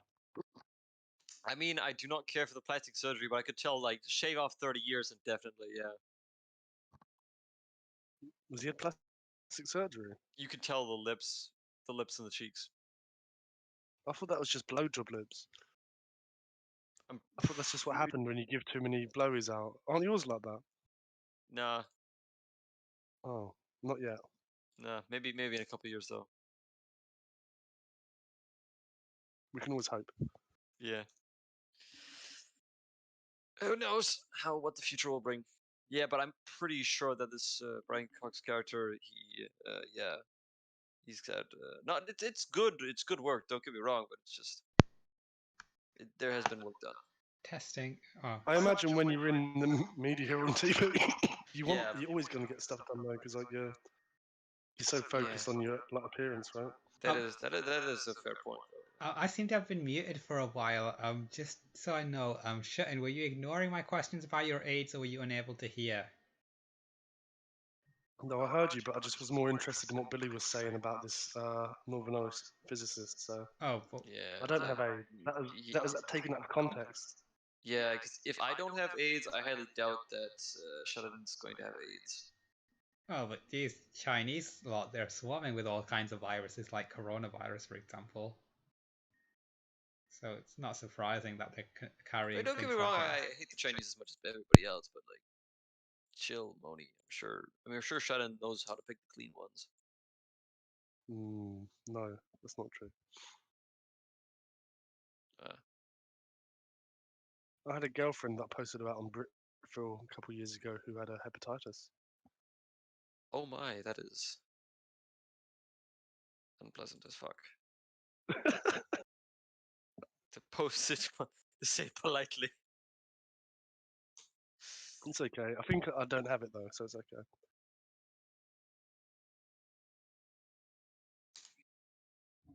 What's the most because the thing about HIV/AIDS now is they're like drugs that you can take to like suppress it to the point where it's Yeah. like it's almost it's not even such a it's not just a death sentence. It's not even that much of a big deal if you take all the drugs that you need to suppress it. Like what STD are you most frightened of getting? HIV still, come on. Me? That's if you find out that you have it. Like you could have it and not know for years, and it do all sorts of shit to you. You know. Yeah. Yeah, You it's could a have fair full point blown AIDS actually. and not even know. That's interesting. Is it true you can have full blown AIDS and not even know? I would have thought that you'd know like when You, you you start probably do getting know by then, yeah. Like I've been cold really and ill, like cold and close to they're death. like puking up blood. Yeah. Like, yeah, I think I might be getting some AIDS. That's funny. 'Cause statistically speaking, there's probably at least one person in history that those were the last words. Yeah, I think I might got AIDS. Well, when it first come out, right, and like all these people were dying, they didn't really know what was up, right? No, it's 'cause it because was of racism and homophobia. Yeah, because they had like different diseases. So like because people were dying of like random things that seemed to be all related, but they all happened to be either like intravenous drug users or like Yeah. gay men in San Francisco. Yeah. But they all had like a weird kind of like cancerous like growth in their lymph nodes. Some of them, and some of them just had like other random stuff. Were like dying of like bizarre diseases that like animals usually die from that humans can easily fight off. It was like, what the fuck's going on? These diseases have nothing to do with each other, and it wasn't until later they worked out that they actually originally called AIDS GRID. Oh. They yeah, originally called it GRID. gay something isn't gay. It was Dunno. gay related immunodeficiency disorder Ouch. because they just had no idea why loads of gay men in San Francisco's like immune system just like completely fucking was shot. And intravenous drug users as well. Yeah. But I'm not gay, I promise. I'm just a heroin addict. No, you're off to the chopping block, mate. Oh man, that's gotta be like probably like in like I wonder that be like if you're like in the deep south, what is worse for your reputation, being a heroin addict or being homosexual? I mean, it depends on the back people. then, Yeah, probably being a heroin addict in the 80s, but Yeah. yeah. Because it was seen as such a bad thing. But I think these days HIV it's not even really associated with gay people so much as just like impoverished Africa and other places. Yeah, or people who are just fucking stupid. Yeah, just don't use protection. Well, yeah. yeah, I mean, who uses protection? I meant To be honest, it's boring. Western people that are just stupid. That's what I meant. Because like if you're in Africa, then you're just fucked. It's not like fully your fault. So, They can pick themselves up by their bootstraps, mate. Come on. I mean, what if you're like in Indonesia, like fucking Indonesia, Ethiopia, and you don't have any boots? Ethiopia's got no excuse because they were never conquered. That's like the longest fucking civilization and like one of the longest civilizations in like the world. I Yeah, mean, but why? there's still shit. Yeah, Like they just peer pressure is like, oh man, they're all doing so shitty. I don't want to stand out. Yeah, they say yeah, that. fair enough. The They're nail being that brought sticks out down. gets hammered down. Yeah. I blame Haile Selassie personally. Do you know Well, Haile give me Selassie a. actually lived in Bath, England for a while. He lived in like Bath in England, yeah, for a while. He took part in like fun runs during World War II, like when he was living in England, because his country got invaded by the like fascist Italy by Mussolini. So to preserve himself, he decided to go and live in England while his country was being invaded by Italy. That's Yeah, it was bitch pretty much a mode, bitch man. mode. But they like Ethiopians had like a whole like Orthodox Christian, like African Orthodox Christian, like fascinating branch of Christianity that was brought to them before colonialism. Mhm. Oh, why is their They're like the branch of oldest Christian Christianity kingdom. fascinating but not Catholicism? You're all like, oh, Catholicism, fucking pedophile in Rome. But when it's like, ooh, Africans do Christianity, or so Dude, majestic and Moni, magical. because nobody fucking knows about African Christianity outside of like Africa, so it's automatically new for like 90% of the civilized world. And it's kind of weird because they actually keep like loads of Old Testament laws as well. Like they don't eat shellfish, Oh, that's pretty and cool. they have like sort of African icons, and it's like almost like you could imagine like Russian Orthodoxy, but like very African, and they have a place where they claim to have the Ark of the Covenant, and yeah, Oh, that's quite weird. But but yeah, then they had like a horrible civil war. I think it was in the 70s between like the kind of communist forces who were funded by the Soviets called the Derg, who were like a bit kind of mental communists and ended up killing a lot of people and kind of wrecking the country. And as often happens in these situations, a combination of like politics and bad weather meant there was a horrific famine in the 80s, like absolutely devastating famine, which is why we had Live Aid in the 80s with Freddie Mercury. ah. I didn't know that was because of Ethiopia. Yeah. Well, Like Live Aid was for Ethiopia. Yeah, it was. Oh, I knew it was for like something in Africa, but I wasn't quite sure which one it was. That's good to know. That's pretty cool to know. Yeah, to raise funds for the 1983 to 1985 famine. What did you think Live Aid was for then? I thought it was just like Africa being a shithole in general. Oh, Was it right. for a particular thing? Was it? Yeah, it was for the specific famine of 1983, 1985. I actually did just think it was about Africa being a shithole. Okay, I'm no longer alone. I'm no longer alone in my ignorance. Well, they're all like that though, aren't they? They've all got something like all these, big phone-in charity things for Africa. There's always something, but you have them like every year, every couple of years. So, I mean, basically, it is just because Africa's a shithole, right? At the end of the day. Really? Well, I'm sure that's what people used to say about Britain for most of its history. Britain only became civilized about 500 years ago. Yeah, Excuse but me? this is now, and that is then. Oh, We're living that now. yeah, that's very convenient for a country that's formed the Nazis. Yeah, forget about that. We're in the now, aren't we? Look at us. We make cars and stuff, and Okay. engineering and EU and stuff. Yeah, let's live in the now, shall we? Even though Would you rather live in the past? Yeah, let's talk about how Pakistan was doing about 70 years ago. Oh, right. Didn't fucking exist. I've You had basically leached off of you were basically like a not even second class, third class citizens to the Indians. actually, I think you'll find India's that. been doing. I think India's frankly been doing. I mean, correct me if I'm wrong, anybody except for Moni, but I think India's probably been doing a lot better now that it doesn't have an annoying fifth column to deal with. Pakistan, the Pakistanis ruled the Indian region for like 500 years. It Yeah, wasn't no wonder not the all of British it, invaded though. so easily. the Maharaja was Pakistani, Well, Yeah, that explains a lot. well, the thing with the British though was that they just happened to be there at the right time. Yeah, when Pakistanis don't Pakistani even was have their ruling. own religion though. They've got an Arab religion. Like at least the Indians invented their own crazy shit that all of Asia basically copied. You know. Yeah. Well, why do Germans always flee everywhere? Like they fled to Don't! England, they fled to America. So you got Anglo-Saxons in the England, and you've got like 40% of America is German, and they fled to Brazil because I think like 40% of Brazil is German as well. You know, That's a it's pretty like, high number. Yeah. Where do you get that statistic from anyway? I don't know, just like Google Brazil Hard to believe. ethnicity I or think, Well, something. I think you might be thinking like 40% of white people in Brazil might be German or something like that. I don't think most of Yeah. them are Germans. No, She was taking the pit. Like she's just chatting shit. They know that's not the Alright, case. okay, no, fair enough. no, I'm pretty sure I'm fucking correct, but now I'll look it up just to prove you're correct. Brazil. Oh man, I miss radio so much because of shit like this. Uh, No, he's wrong there. It's just because it's difficult to. Okay, so 47.7% of Brazil is white, so that's what I know first of all. That's probably where you got it from. Yeah. Probably Uh, whiter than you, Moni.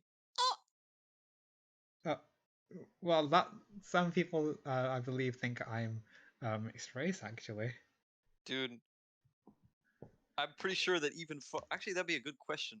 I wonder who Poll would find whiter, me or Moni. Oh, okay. This is That's actually a very good question. Yeah. Well, That is kind of interesting. Like a bisexual Jewish German or a transgender Pakistani. yeah. I've got a figure, by the way, regarding that German thing. It's 3.6%. Well, where'd you get those 3.6%, my dear? According to a 1990 survey by IBGE researcher Shimon Schwartzman, one of yours it sounds like, in a representative sample Base Chad. of Brazilian population, 3.6% said they had some degree of German ancestry. So some of them probably don't know or didn't admit to it. I think there must or be like probably 40 just, are like, German lied. to like 3.6 might have German ancestry. Yeah. Pretty big disparage. Wait, quite a disparaging. That's how you'd say the term, right?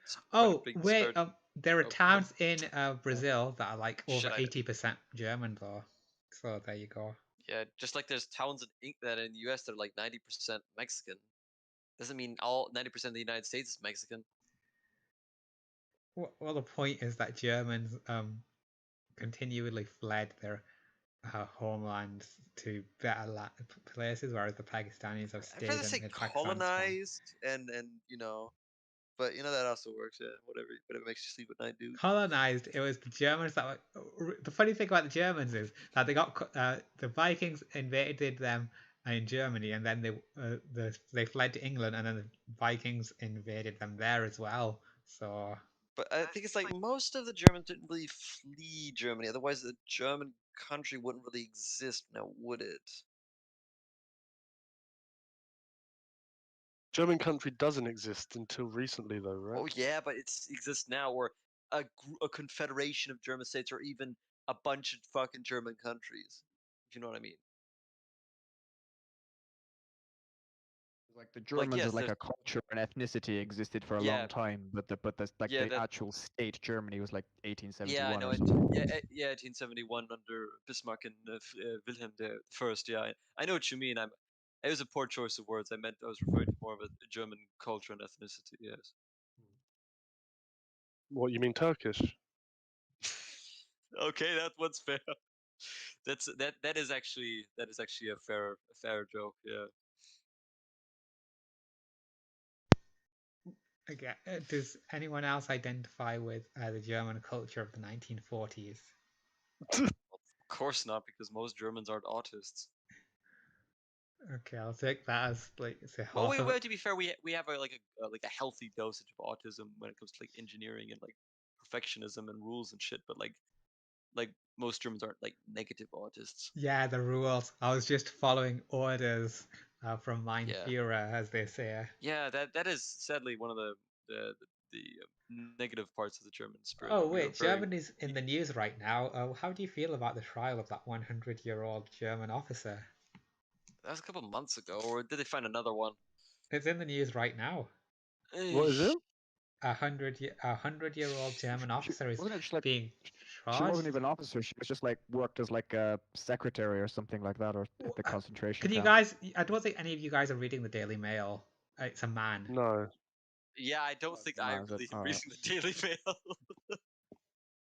No, I think those things don't really make that much of a news because, I mean, the trial is less about convicting anybody and just symbolically saying, "Ha, ain't nobody getting away from this shit." So I really don't care if she gets convicted or not. He You know, oh yeah, whatever. I don't really care if they could get convicted or not. I mean, they're old, decrepit, and deserves their whatever. freedom. If the last thing they ever see is somebody calling them out for their bullshit, that's good enough for me. But do you, Considering how torturous the German legal system is, and it's basically, just okay, wait 3 years to be even told if you're innocent or guilty, and go through processes about once every 2 weeks. It's that's good enough for me. there's the article, by the way. A Nazi death camp guard goes on trial for murder. I Yeah. don't I you think that's it's what a maybe waste of out- money to Yeah. to do this. Yeah, completely It's more out of yeah, order. it's Set him free. it's more that's the thing is it's more symbolic than actually functional. Nobody expects anything to really come for it. It's just more of a simple. It's like a manmal. Like I I don't think mean, there's an English they term for already that. had the farcical Nuremberg trials. Like, what more do they want? Like, enough innocent people got killed.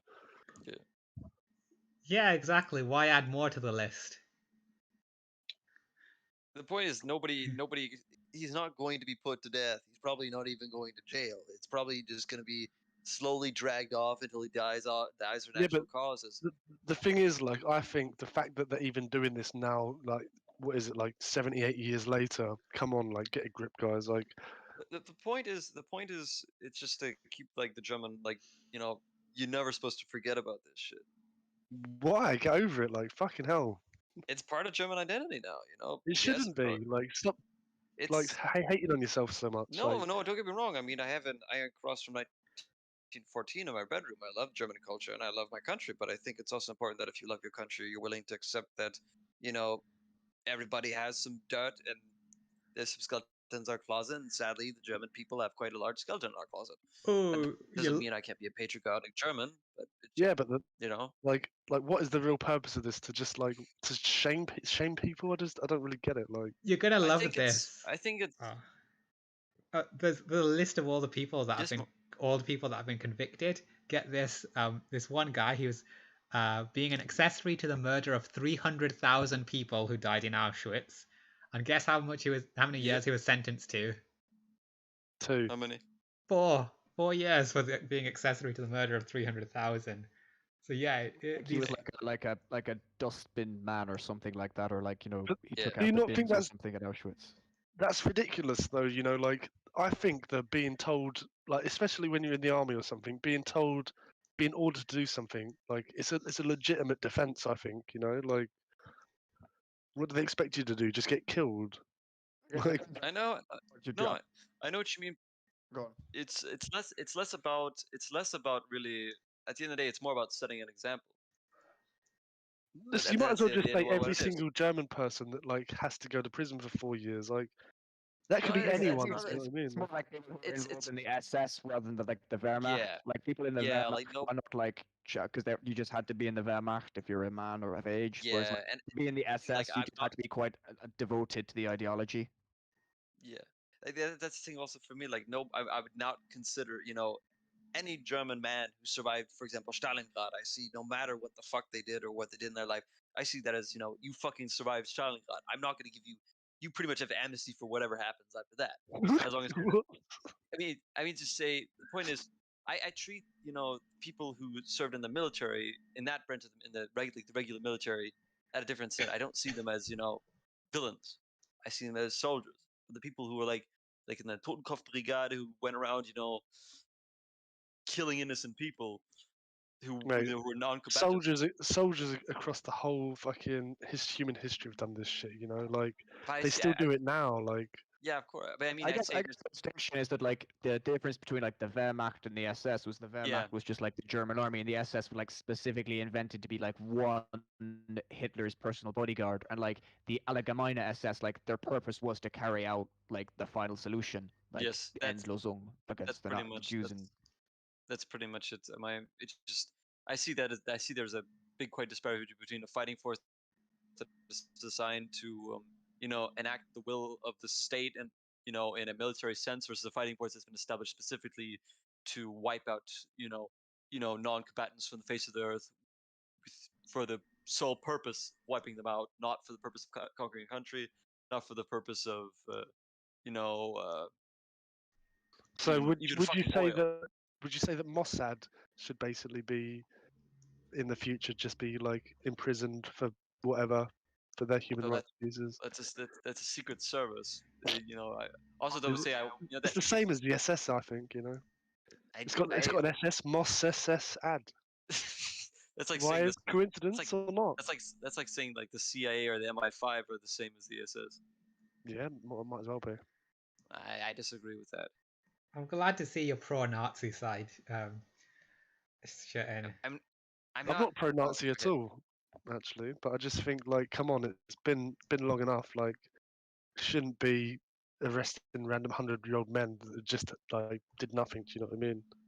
Everyone does awful shit in war. Like, what? I don't see the purpose of like trying to fuck this random old person's life up. Just let him live and die in peace. Do you know what I mean? Like, It's less about doing fucked up shit in war. It's more about doing fucked up shit in war in a very specific um, you know area of the war. Oh, that guy I It's said like got. it's like the way you differentiate, like if you want to like different, go away from Germany, say a maybe a guard at Unit 751 so versus like some do you random do you? Japanese. Can I finish my just this one Sorry, sentence? yeah, of course, yeah. No, no problem. Like say if you have like a guard from like Unit 751 who's like who could hear kids being fucking flayed alive from 20 meters away, or just some random Japanese soldiers sitting out in God knows where in Thailand in the jungle just chilling. I'm not gonna give the guy from Thailand a drug because that's pointless. You just sitting there chilling. But if I want to make an example of a system and I want to constantly remind people not to forget, then of course I'm gonna give that guy some shit. And I know it's technically kind of pointless because the statute of limitations and stuff from a legal or from a moral standpoint, but it's really just about making an example. And So I know at the end of the day, it is technically legally unfair, but frankly, you gotta remind that I think it's important that at least in my perspective as a German, I think it's important that we be patriotic, we be proud of ourselves, but we never allow um our pride to blind us to logic what do you think do and of you, like basic human German decency. hate speech laws or like freedom of speech? Like, do you think it's right that the German government, as I understand, they will arrest people for like Holocaust denial, like any kind of Nazi like symbols and things like that? Do you think that's a good thing, or should Germans have like more like American style freedom of speech? I would say that I don't think it's a good thing in a universal human sense, but I specifically think in the case of Germany, I think it's necessary. For example, I don't think it's necessary in Britain. I don't think it's necessary in the United States. I don't think it's necessary in most countries in the world, but because Germany has a very special relationship with its past in that regard, I think it's important that we, at least limited have limited self control in that regard. And sometimes, we don't want that kind of stuff to happen again. Not only because of the horrors, but because of, if we start another war, we don't want to, keep. It's not going to people aren't going to be as kind as they were after World War I or World War II, as ironic as it counts. If we start another fucking war, we're going to be eradicated from the face of the earth. I will stand by you.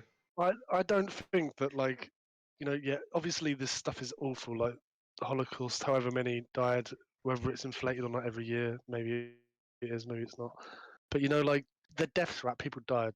In war, people die. We Yes, fucking bombed the shit out of Dresden, right? yes, How yes. many people died in like a couple nights bombing of a city? But Like fucking that's tens of That's a mili- thousands, right? Like, that's military. no, There's a they difference bombed between loads of innocent people got fucking yes, killed in that but no, city, right? Like, I would say, but at the end of the day, you could still hide in the fucking dugouts. You could still hide under bridges, and you still had a possible chance of survival. why did However, what like? and it was So relatively what's the small. percentage? Like, But could we- but if you you could charge individuals for allied war crimes, like you could charge like a Russian soldier for raping a German girl, Yes, like in terms yes, of of like an course. individual war crime. But Like we I would lost. probably do that. Yeah, but we lost, and we didn't have that luxury. That's true, yeah. But Yeah. and it's kind of unfortunate that that Stalin was in control at that time and basically said like, yeah, go on, lads. Yes. He said like I think it's along the lines of Stalin said something like these men have like been marching for miles in the bitter Yeah. snow being Yeah, shot. I can't blame them, frankly.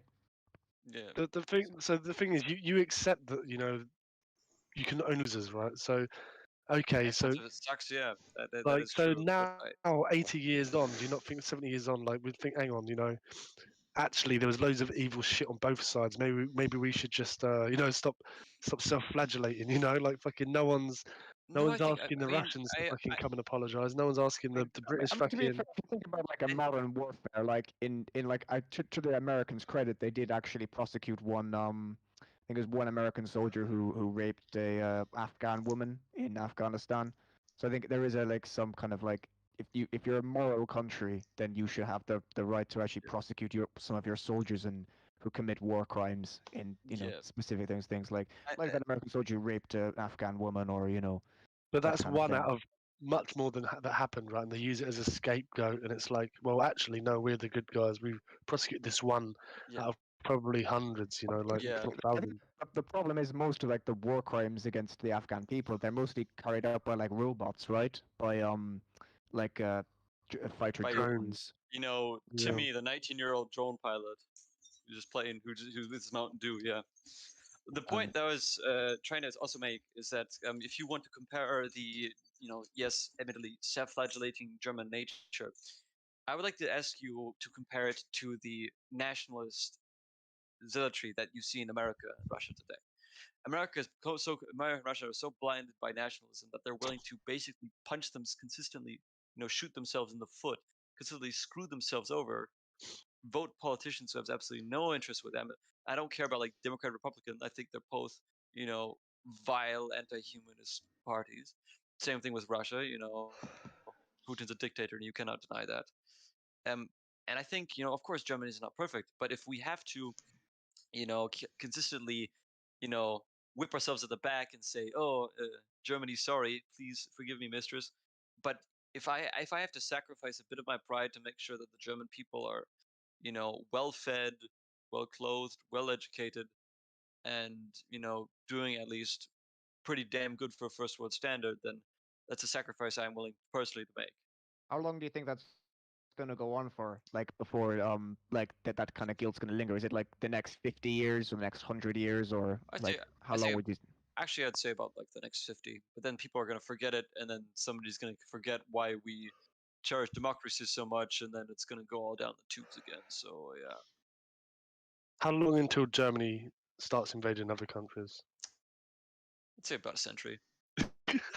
Good. And I don't mean that in a good way, because of course I think it'd be like cool for me like be like old boomer grandpa, see like the the German army doing some awesome shit. But at the end of the day, we probably lose and become like a satellite state of No, it's going to God be like knows if it. the emperor of the EU, Good old who happens to be days. German, going Yeah. to war with like the fucking God knows where, the Middle East, the new caliphate in the Middle East, maybe. No, the Caliphate will Like, unify, will team up with Germany just like we did in World War One.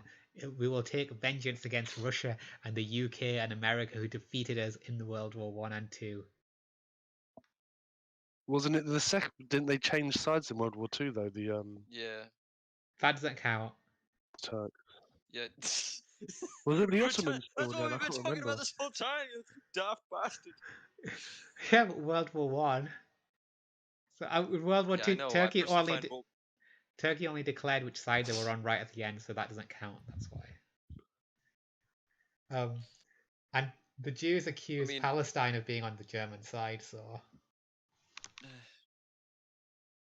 That's actually a fun fact. I need to look up his name for a second, but uh, wait, let me look up his name.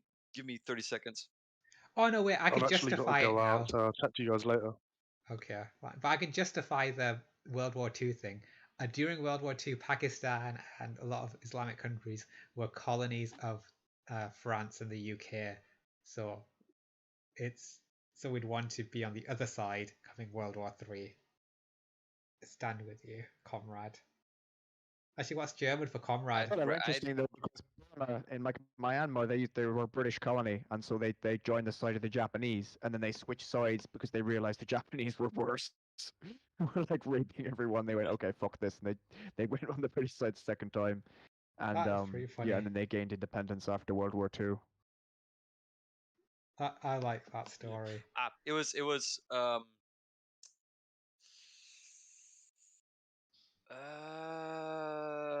was it? Wait, no, this is another one. No, sorry, I was thinking of somebody else. Give me another minute to find it.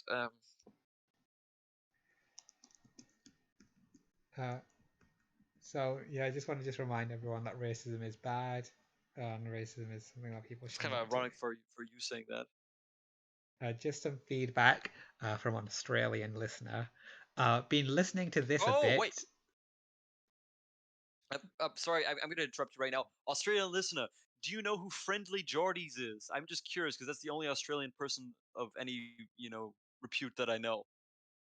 Okay, I'll just reply to them, but yeah, they just say sounds like a bunch of mountain children thinking they understand geopolitical conflict and World War II, which is accurate, I think.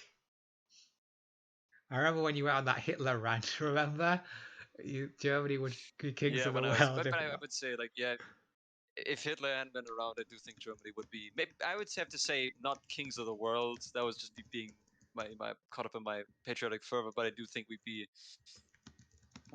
be a good contender. We'd be in the top 3 or top 4. Oh, there we go. I'm glad that you finally see sense. That's what I was saying before, and you currently are in like the top Yeah. 3 or 4, by the way. So Yeah, but That's- we'd be closer. We'd be closer to the China and the United States. Like I'd say a good maybe. This is a complete rough estimate. I'm just pulling out of my ass, but I'd say a good 20%, 30% more, but closer. yeah, it doesn't really seem worth it. I mean, considering Yeah, it is for me. I mean, like a lot of World War II earned you a lifetime of notoriety, people will always fear and respect the German. negative. Yeah, the only people that really respect us for that are kind of white trash, and I don't really want to be known for Japanese? that. I'd rather be known for the well, that's the only exception. But I don't think they. I think the Japanese are the only people who focus on Germany during World War II, not because of the Jews, but more of just because of general German qualities that we had before World War II. That we also had during the First World War and during the Kaiserzeit. First World War was the Kaiserzeit, the time of the Emperor. So I think they're more just focused on that because the Japanese don't like to talk about their own war crimes, and I believe they also like to downplay the German war crimes as well. And they like the fashion as well, from what I understand, based on some of their images. Yes. What can I say? I do have a very nice Hugo Boss winter coat. I do know how to make a good jacket. Yeah, I'd love to see you in an SS uniform. And you will have to wait until you die, because that's not going to happen. Oh, it could be like a reclamation type thing. You're like, oh, I'm Jewish, but I'm wearing. Yeah, I'm not a African American who believes in such stupid fads, so that's no, I'm not doing that. I'm not gonna start saying the K word because wow, that's so. I'm gonna reclaim it. I'm not American. I don't believe in such stupid shit. Well, I just think it's. I mean, I don't know. I don't know enough. I don't know enough about black culture to really make a comment, or not. Like, I don't want to be insulting to Africans. I'm specifically talking about the ones in the United States. I don't know enough about African American culture to make a proper comment on it. So Oh, well, let me Yeah. tell you an interesting story And here. I know that you don't either. So Well, you might be interested in this particular tale. So, there was once a slave, and he was such a good slave that his master freed him, and then opened up a farm of his own, and he was really good at it. And then you'll never guess what happened next. and he got his own slaves. Yeah, He had his own slaves. and then he became a slave breeder as Yeah, well. I heard about that one. Oh, right. And you know what? Sounds pretty epic. Do you know what the name of the film is? Man, I want to make so much fucking It was broken. I don't fucking know. Space Jews. It was a follow-up from the first Dave Chappelle joke from his new stand-up special. It's a reference to how Jews were slaves and then they became slavers. It's pretty deep stuff, Okay. huh? Really makes you think. I guess.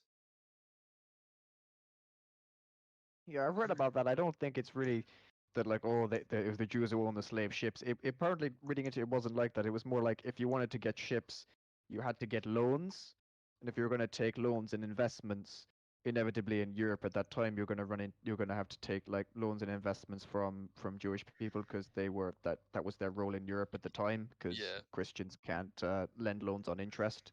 So like most people who were into like lending money and finance at that time and insurance as well were Jewish. So the person who are technically going to like have a sort of like a mortgage on your ship if it's a slave ship would probably be Jewish, but Yeah. it wasn't like a conspiracy. Well, it's just a good gag that I think it's worth watching. I don't mind laughing at oneself. I mean, I personally like Dave Chappelle's comedy quite a lot. I like the show was like the R. Kelly that he did. That was quite amusing. You know, and of course there's I believe the term. Let me just make sure I don't use this word incorrectly.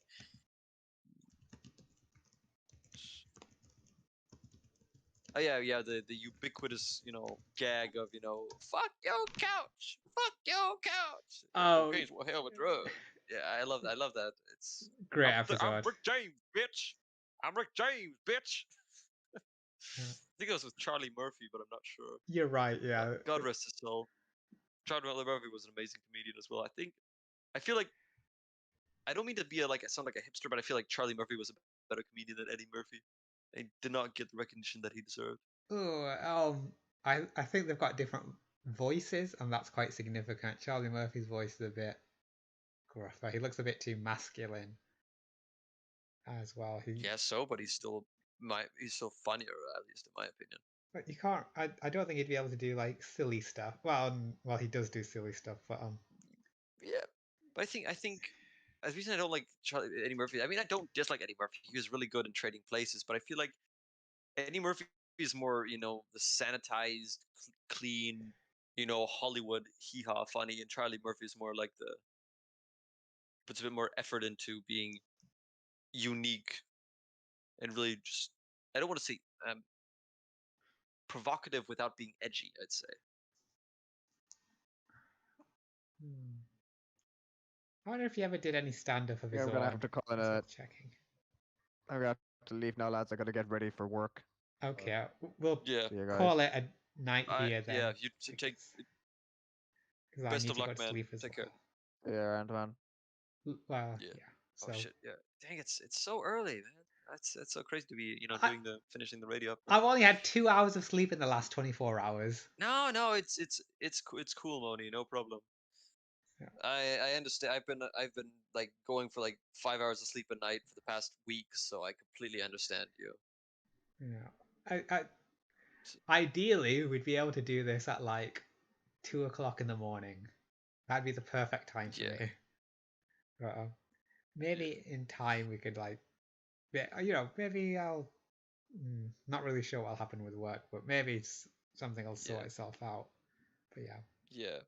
Bye for now, though. Yeah. You take care. Sleep tight.